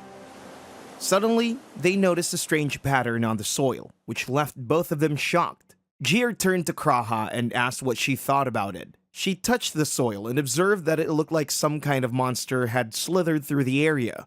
Jir mentioned that there were usually very few monsters in that region, especially because of the surrounding mountains, so he wanted to take care of them before anyone got hurt. Kraha then asked if there was a dojo in the town they were heading to. Jir confirmed this, explaining that he had been there 3 years ago. For various reasons, he had been attacked at the time, and the dojo had taken care of him for half a year afterward. He added that, coincidentally, his sword style and the dojo's were almost the same. Kraha then asked if the dojo's owner was named Saminato, and if the assistant instructor was Chikano. She recalled that Jir's new journey was to investigate the remnants of the fallen king and find strong allies. Curious, she asked if the two were strong. Jir agreed, saying that if they had been invited to future plan instead of him, they would have still been able to stop the resurrection of the fallen king. As they followed the trail, they noticed it ended near some bushes. Curious, they made their way toward the bushes in the forest. Kraha turned to Jir and asked what he thought about it. He guessed it might be a trap. Hearing that, she asked if he would let her handle it. Jir gave her a suspicious look, but eventually agreed, saying he would back her up from behind. She drew her sword, preparing herself for any hidden danger. As she moved forward, she sensed bloodlust nearby and got ready to strike first. However, just as she was about to attack, a large monster suddenly lunged at her from behind. Thanks to her quick reflexes, she managed to dodge the attack in time. She knew her magic wasn't strong enough to kill the monster outright, but it was enough to create an opening. Using that opportunity, she prepared to counterattack. However, the monster let out a powerful roar and struck her, sending her flying. Seeing this, Jir immediately jumped into action, drawing his sword and rushing in to save her from the beast. Just as Jir was about to strike, an arrow suddenly flew through the air. Thanks to his quick reflexes, he managed to dodge it. The arrow, however, hit the monster instead, killing it instantly. Jir was surprised and wondered if the arrow had been meant for him. Kraha, equally puzzled, questioned what had just happened. But then Jir suddenly realized the arrow had come from the very person they had been talking about earlier, the one who had taken care of him. However, they were still several kilometers away from town, so he couldn't understand where the arrow had been shot from. Before he could think further, Kraha pointed out that the monster's body was still twitching. Just then, a boy named Ika appeared at incredible speed and swiftly finished off the creature. Jir, sitting back with a smile, commented that Ika had gotten stronger. He smirked and replied that he knew someone as badass as him would like that. They finally arrived in town and met Saminato, the person who had taken care of Jir in the past. Saminato pointed out how Jir had gone from being a dragon slayer to the sealer of the fallen king, yet he remained as modest as ever. Embarrassed, Jir blushed and joked that he must have inherited such good traits from Saminato. Saminato then asked if Jir had come to seek help against those connected to the fallen king. Meanwhile, Kraha observed him closely, realizing that he was not only a former peer of Jir's mentor, but also the person who had shaped Jir's idea of strength. Although Saminato agreed to help, he mentioned that this wasn't the best time. Jir guessed it was because of the mountain monsters, and Saminato confirmed it. He explained that their town wasn't the only one struggling. There had been reports of monster activity in 3 different locations across the country. He wasn't sure if it was connected to the fallen king, but for now, their priority was keeping the town safe. Jir nodded in understanding, saying that he had only come to give them an early warning. For official cooperation, he explained that the church or the Magic Federation government would contact them. Saminato smiled, thanked him for his understanding, and then teased Jir, saying that whenever he got nervous, he sounded like an old man. Jir was left speechless at the comment. Saminato then told him to make himself at home before turning to Kraha and asking if she was Jir's student. She hesitated for a moment, then smiled and introduced herself as Kraha, explaining that Jir had been teaching her swordsmanship for the past few weeks. Suddenly, Jir heard something and realized it was already time for the shift change. Returning his attention to Kraha, he mentioned that since they had only recently become master and student, they were bound to have many concerns. He reassured them that if they ever needed anything, they could ask him. Jir thanked him and Saminato left. Kraha then commented that Saminato seemed incredibly strong. She pointed out that she could tell from his eyes and the way he carried himself. Jir laughed and agreed, adding that this was where his sword style and the dojo style started to differ. He then asked for her thoughts on the increased monster activity in the region and whether she thought it was connected to the fallen king. After thinking for a moment, she replied that monster activity itself was a common disaster that happened from time to time. However, the fact that this particular monster was smart enough to hide its presence made her feel like it was too strong to be just another creature that had wandered out of the labyrinth. Still, she admitted that maybe she felt that way because she was just too weak. Jir agreed with her and suggested they look into it later. For now, he said, they should just head to their rooms. Kraha excitedly agreed, but just as she was about to stand up, she suddenly got a cramp in her leg. Jir quickly held her leg and told her not to worry. He would take care of it. As he was tending to her leg, Ika suddenly appeared and teasingly asked if he was interrupting something. Jir quickly denied it, but he just grinned and walked away, leaving them in an awkward silence. They followed him, and Ika asked if they were traveling together. Jir confirmed it, and he laughed, saying that meant he wouldn't have to worry about getting lost anymore. Jir, equally excited, agreed. Then Ika turned to Kraha and told her that if she had any questions, she could ask him since he had been living there for a long time. She politely bowed and thanked him, which left him shocked. He hadn't expected Jir's student to be so well-mannered. Noticing Ika's reaction, Jir felt annoyed and wondered what kind of impression he had of him. Just then, a girl passed by, leaving all of them stunned. They quickly realized it was Chikano. She stopped, looked at them, and just as shocked, called Jir a small fry. Meeting his gaze, she sarcastically asked if he wanted to thank her for saving him in the forest. Ika turned to Kraha and said, "Let's not get involved with these weirdos," before walking away. Kraha followed him, confused. As they walked, he explained that Jir and Chikano first met after Jir killed the dragon. Originally, the mission was supposed to be handled by Saminato and Chikano, but they were misled by a false report and ended up in the complete opposite direction of the dragon's location. Meanwhile, Instructor Volfield and Jir happened to stumble upon the dragon and took care of it instead. He added that Chikano wasn't happy about it at all. She immediately attacked Jir to test whether he had really killed the dragon, and the two ended up fighting for 3 days and nights. Eventually, Chikano collapsed from exhaustion, and just as Jir rushed toward her to finish the fight, he suddenly started foaming at the mouth and passed out as well. But somehow, before anyone realized it, they became good friends. Another reason why he called them weirdos. When they arrived at Kraha's room, Ika smiled and asked if, as Jir's student, she must be strong. However, she sighed and admitted that she actually was very weak. He laughed and said Jir always claimed to be inexperienced too, yet look at how strong he had become. He then told her to call him any time if she ever wanted to play games and when she was free before leaving.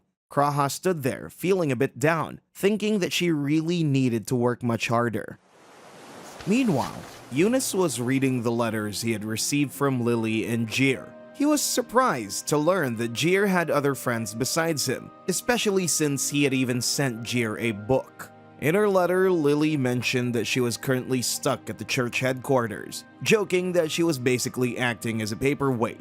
She also told Eunice that they needed to do their best regarding the rejuvenation of monsters, as it seemed to be affecting more than the apocryphal beasts. She warned them not to let their guard down, and even included a drawing of a raccoon dog, which she thought Jir might be struggling with. Jir was sitting inside the training room, smiling as he read the letters while Kraha trained nearby. As he wrote his replies, he expressed his shock that they thought he didn't have any other friends. He also personally thanked Eunice for the book titled, Why Can't You Make Friends? 7 Causes of Loneliness, saying that he read it right away and found it very informative. Suddenly, Chikano appeared and glanced at the book Jir was reading, curious about why he was reading in the first place. However, when she noticed the title, she hesitated before asking if he wanted to talk about it. Jir reassured her that it wasn't a big deal and explained that he had received the book from a friend. She looked puzzled and questioned if the person who gave him the book about making friends was really his friend. Jir simply nodded, confirming that they were. As they turned their attention to Kraha, who was training hard, Chikano commented that she seemed to be doing well. However, she asked Jir if, since Kraha had been a part of an S-rank party before, wouldn't it be better to move her to the next level? Jir sighed and admitted that he wished he had understood her better before taking her under his wing. Chikano rolled her eyes and called him annoying, saying she didn't have time to get involved in such troublesome things. She then mentioned that she wouldn't be around for the rest of the day since she had guard duty from morning to night and started walking away. Jir offered to take over for her, but she shook her head and thanked him for the offer. However, she explained that only she and her father stood guard at the watchtower because they were the only ones with a range to attack beyond the town limits. She also mentioned that since it was raining today, visibility would already be limited. With that, she left. Jir spent some time teaching Kraha a few sword techniques and observed as she practiced. While watching her, he suddenly heard someone shouting his name. Before he could react, Ika charged at him, attempting to land a kick. However, Jir effortlessly blocked the attack, leaving Ika frustrated. Ika angrily complained that Jir was the only one staying inside that day. In response, Jir simply smiled and pointed out that it was because of the rain. Ika, still irritated, glared at him. But Jir explained that Ika's special technique had the potential to electrocute everyone around him, making it unsafe for him to patrol in a group. Despite the explanation, Ika argued that Instructor Saminato and Chikano would have been fine. Jir laughed and reminded him that they were far from ordinary people. He then mentioned an old saying about the right person being assigned to the right job and asked Ika how he would feel if Jir suddenly announced that he would patrol alone. Hearing this, Ika's frustration turned into resignation as he admitted that it would be a complete disaster. Jir agreed, and Ika, now somewhat amused, remarked on Jir's uncanny ability to persuade people. With that, the two of them sat together, silently watching Kraha as she continued her training. Jir was beginning to feel bored sitting there, so he asked Ika why he had even come in the first place. Ika replied that he wanted to spar with Kraha, but she wasn't strong enough to make it interesting. Jir acknowledged that Ika had improved, though he admitted there was still a significant gap in strength between him and Kraha. He complimented Ika's progress, which made him feel a little happier. Jir then reassured him that Kraha would be fine. He explained that she was working hard to identify her strengths and weaknesses, gradually connecting everything she had learned. Given time, she would undoubtedly grow stronger. He then asked Ika if he wasn't doing a good job as her teacher. However, instead of answering, Ika shouted that he didn't care and started crying, complaining that he wished he could have gone on patrol instead. Meanwhile, in town, the guards gathered to report the shift change and exchange information. Just as they were about to take a break, a small rat suddenly appeared in front of them. They hesitated, unsure whether it was just an ordinary rodent or a magic beast, not wanting to lower their guard. A moment later, they stood frozen in shock over what they just witnessed. At the same time, an evaluation alarm rang loudly, startling Jir, Kraha, and Ika. Jir turned to Ika and asked what the alarm meant. Ika quickly explained that it signaled a magic beast emergency. Without wasting any time, he led them out of the training area, expecting to meet up with the remaining town defenders. However, due to his shock, no one else was there. Panic crept into his voice as he wondered what he should do now that he was seemingly alone. Kraha examined the ground and asked if this place was designated as an evacuation site. Ika confirmed it, and Jir immediately turned to Kraha, asking if she remembered the layout of the town. She replied that she had a rough idea from when they first arrived, including the escape routes. Hearing this, Jir quickly leaped onto the roof and instructed her to guide him from there. Before Kraha could respond, a loud shout came from the watchtower. It was Chicano, calling out to Jir and advising him to head north while she took south. Jir hesitated for a moment, wondering if by north she meant upward. Annoyed by his confusion, Chicano fired an arrow in the intended direction, making it clear. Without hesitation, Jir followed the path indicated by the arrow, calling out to Kraha and Ika to hold down the fort in his absence. Jir followed the direction of the arrow while Ika stood there, confused and unsure of what to do next. Seeing this, Kraha dashed off, saying she would go and mark the evacuation routes. Ika, concerned about her safety, decided to follow her, saying it was too dangerous for her to go alone in this situation. Kraha used her abilities to start marking the routes, but as she worked, she wondered what she should do next. She decided to head to the center of the town, since she knew the monsters were coming from the north and south. She thought it would be better to focus on the center for now. She told Ika that if they could block those paths and indicate some detour routes, it should be enough for the time being. Ika just followed her, but suddenly, he noticed a monster heading toward Kraha. Without hesitation, he dashed forward and quickly killed it. Kraha was shocked, realizing how close she had been to being attacked. Ika casually said he would stay with her because he didn't have anything else to do. As they continued, Kraha noticed that they had already covered a significant distance. She realized the monsters were invading much faster than she had anticipated. Meanwhile, at the North Gate, the adventurers were facing a large number of monsters. Although the monsters were small, they had the advantage of sheer numbers. The adventurers began fighting them, hoping for reinforcements. Suddenly, Jir appeared, using his Thunderbolt ability to kill many of the monsters at once. The adventurers were relieved to see him and cheered. Jir told them that he would take care of everything outside the barrier and then reinforce it again. However, as he was about to move, a monster slipped past him. He couldn't believe it, but one of the adventurers quickly handed him a replacement sword. With a new weapon, Jir started striking down the monsters one by one. As he fought, he noticed a magic stone among the monsters and realized they were apocryphal beasts. He quickly instructed the adventurers to hurry up and close the barrier. Looking around, Jir observed that all the monsters were mid-level beasts, which struck him as odd. Even lesser beasts would normally be strong enough to destroy the town, so the presence of these mid-level beasts left him with a sense of unease. On the other hand, Ika and Kraha were also fighting off monsters inside the town. Ika admitted that her decision to head to the center was right, but he couldn't help but wonder how many monsters they were actually up against. Kraha, however, was certain that the real threat wasn't their individual strength, but the sheer number of monsters they were facing. One of the adventurers mentioned that they needed to break the deadlock at last, but she suddenly came up with a plan. She began explaining her idea to them, and while the adventurers were confused about the plan, he acknowledged that it might work, in theory. However, he pointed out that the timing would be tricky. She then revealed that she could use her communication spell and the range wouldn't be an issue. Both of them were shocked to hear this, but they quickly approved the plan. She then used her spell to relay the message, telling everyone that the dojo unit had agreed and they were now ready to execute the plan. She then stood on the watchtower, guiding everyone with her communication spell. As she surveyed the situation, she knew her role was to lead them to safety, but she also wondered what the best move would be in this chaotic moment. She scanned her surroundings, trying to analyze when the perfect opportunity to act would come. As soon as she saw it, she shouted and signaled everyone. The adventurers quickly created an opening for Ika, and with one powerful strike on the ground, Ika unleashed a massive thunderbolt. The lightning surged in all directions, instantly killing the monsters around them. However, the force of the strike left Ika drained and unable to move. He collapsed to the ground, coughing, surrounded by smoke.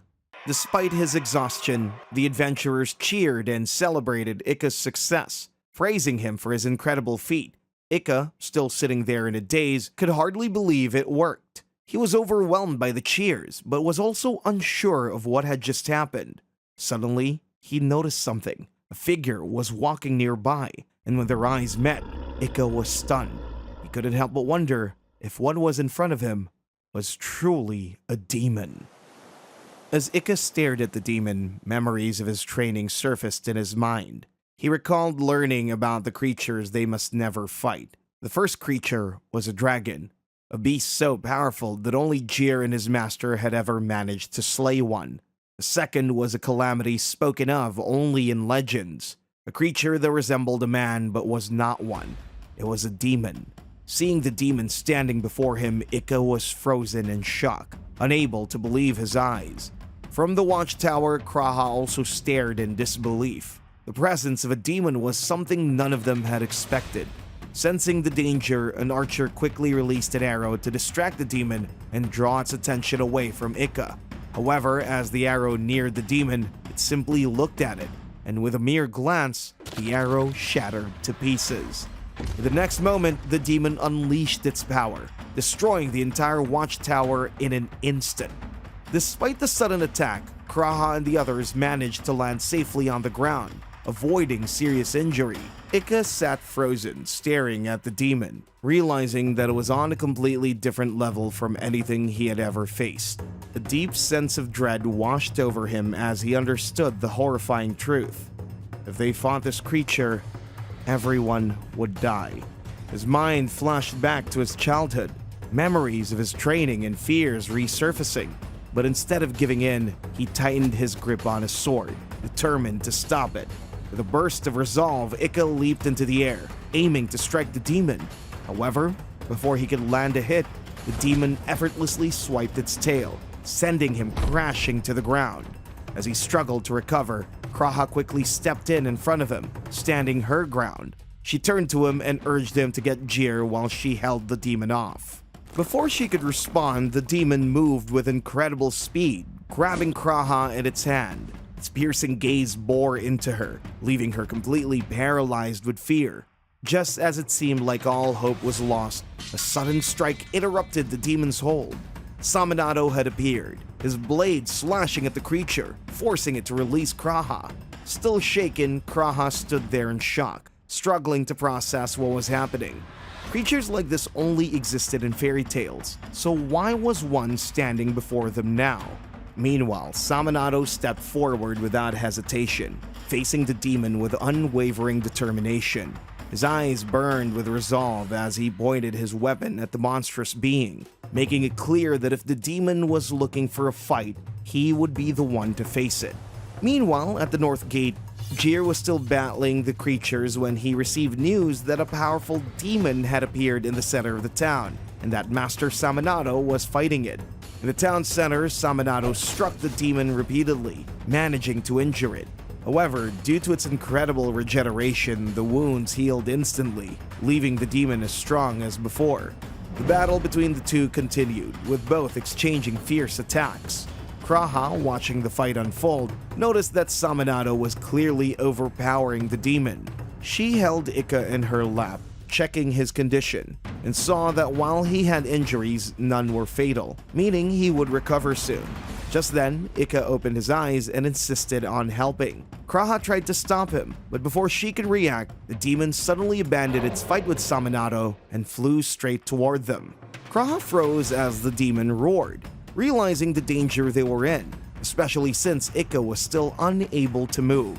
Just as the demon was about to strike, Samanado appeared and blocked its attack, declaring that he would unleash the full force of his second burst. However, before he could react, the demon suddenly vanished and reappeared behind him, piercing its hand through Samanado's back.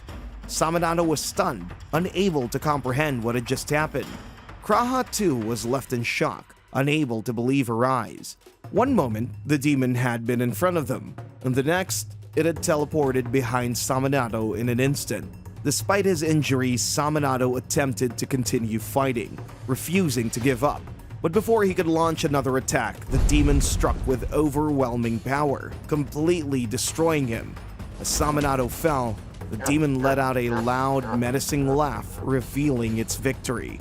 Suddenly, an arrow flew toward the demon, but it swiftly leaped onto a nearby rooftop, effortlessly dodging the attack.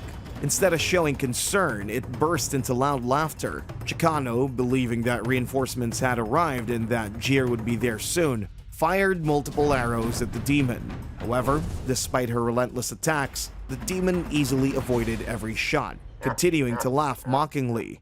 Then, without warning, it vanished into thin air. Kraha watched as the demon disappeared and immediately decided to report to Chicano that it had escaped towards the north. Meanwhile, other people arrived and quickly carried Ika away to treat his injuries. Left sitting on the ground, Kraha felt helpless. The realization of her own weakness weighed heavily on her, filling her with disappointment.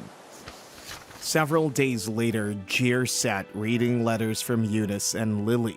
In her letter, Lily informed him about the beasts and mentioned a powerful demon known as the 13th Gate Demon who belonged to the Middle Order. She explained that there had been no previous reports of abilities like attacks passing through demons or teleportation. However, with the reappearance of the apocryphal beast, the Holy Knights had been dispatched and the church had been overwhelmed with handling the crisis. Because of this, it had become difficult for them to send aid elsewhere. Lily then revealed that due to the situation, they had decided to grant Jir special combat authorization. She instructed him to review the attached documents for more details, explaining that he would now be treated with the same authority as a saint or an archmage. She apologized for forcing him into such a dangerous role, but assured him that they would be eternally grateful for his help. Finally, she added that if he wished to reject the authorization, he was free to do so. She ended her letter with another apology, regretting that she couldn't come to assist him personally. Jir then read Eunice's letter, in which he mentioned that he was currently stuck in the Grand Library just like them. Eunice wished them the best of luck and personally assured Jir that he would continue working hard to send reinforcements as soon as possible. After reading both letters, Jir wrote back to thank them for their support. He acknowledged that they were just as busy as he was, as they were all wanderers who now carried the responsibilities of their respective organizations. He assured them that he would stay in touch if anything urgent came up. In his reply to Lily, Jir mentioned that he had been using sanctuary charms to strengthen their defensive lines. He also informed her that while the antidote charms had not been able to completely cure Samanado, they had at least stabilized his condition for the time being. He expressed his deep gratitude to Lily for providing such valuable assistance. Finally, he also thanked Eunice for his help and apologized for being a burden to him. As Jir stood in the rain, he thought to himself that 8 days had passed since the demon's attack, and they had done everything they could. It had been raining the entire time. Just then, the shifts changed, and the other adventurers stood nearby under an umbrella. They asked Jir if he wanted to join them, but he refused, saying he would just take a shower in the rain. They then mentioned the magic stones that could be used for bathing in this world and asked if he was aware of them. Jir confirmed that he knew about them. Curious, they joked that maybe he hated bathing, like their dogs. Jir denied it, explaining that he had simply been traveling. One of them suggested that while he was in town, he should try living like a civilized person. Jir agreed, and they all continued standing under the umbrella. They only had one, so he asked how many people could fit under it.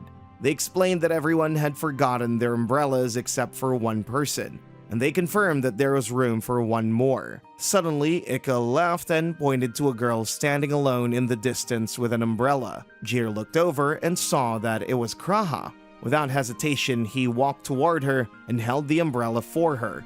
Then he apologized for taking hers earlier. Kraha smiled and told him it was fine since she had willingly offered it to them.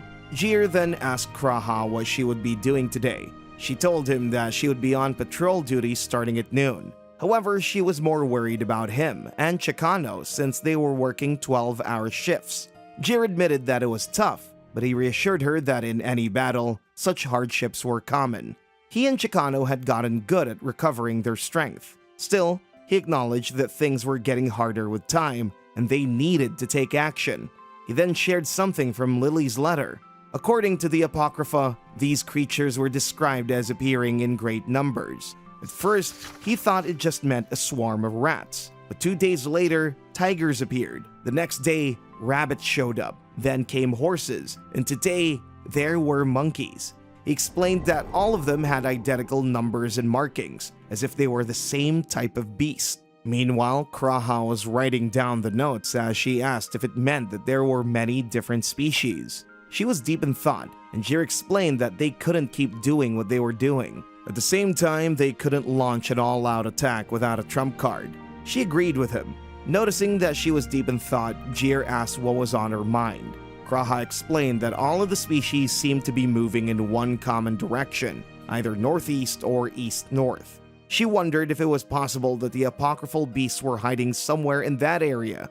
As she muttered this to herself, Jid stood there, amazed by her insight, completely impressed by how incredible her thinking was. After a while, Jir reached the watchtower and met Chikano there. He gave her the battle report and she read through it, pointing out that it was well done. Jir mentioned that he had just copied Kraha's report. Chikano then noticed the second sheet, a chart about the current condition of the garrison, and said it was really well drawn. He agreed, saying Kraha was pretty good. Jir looked at the rice ball and said that they couldn't hold out much longer because everyone was mentally exhausted and their numbers were decreasing every day. Chikano asked if they should reduce their numbers even more, but Jir said that that would only increase their workload. Instead, he suggested that they should focus on stepping up the people who were capable of handling more. As they were discussing, Chikano realized with shock that the number of people who could work was getting smaller and smaller. Jir told her to relax and eat the rice balls. She asked if he knew those were hers, but he ignored the question and asked if it wasn't time for Ika to return to duty. She didn't respond, so Jir asked if Ika was hurt more than he thought. Chikano replied that it wasn't that. She just didn't want to let him fight. Jir told her that once she was done, he would make some adjustments to her proposal. Chikano teased him, calling him Mr. Special Combat Authority, and Jir smirked, saying that it sounded crazy strong. Chikano laughed and said that's exactly why it pissed her off a bit. He took the umbrella and started walking through the town, thinking about their current situation. He realized that if things continued like this, it would only lead them to wearing down. If he and Chikano were to fall, everything would collapse. As he pondered, he thought there was no doubt that what Kraha had said could be true. But why had such a powerful apocryphal beast appeared the night they resealed the fallen king? It was a good point, but as he was lost in thought, he suddenly realized he had lost his way. Confused, he stopped and shouted, asking Kraha where he was. Kraha, hearing the voice, looked around, puzzled, wondering where it had come from.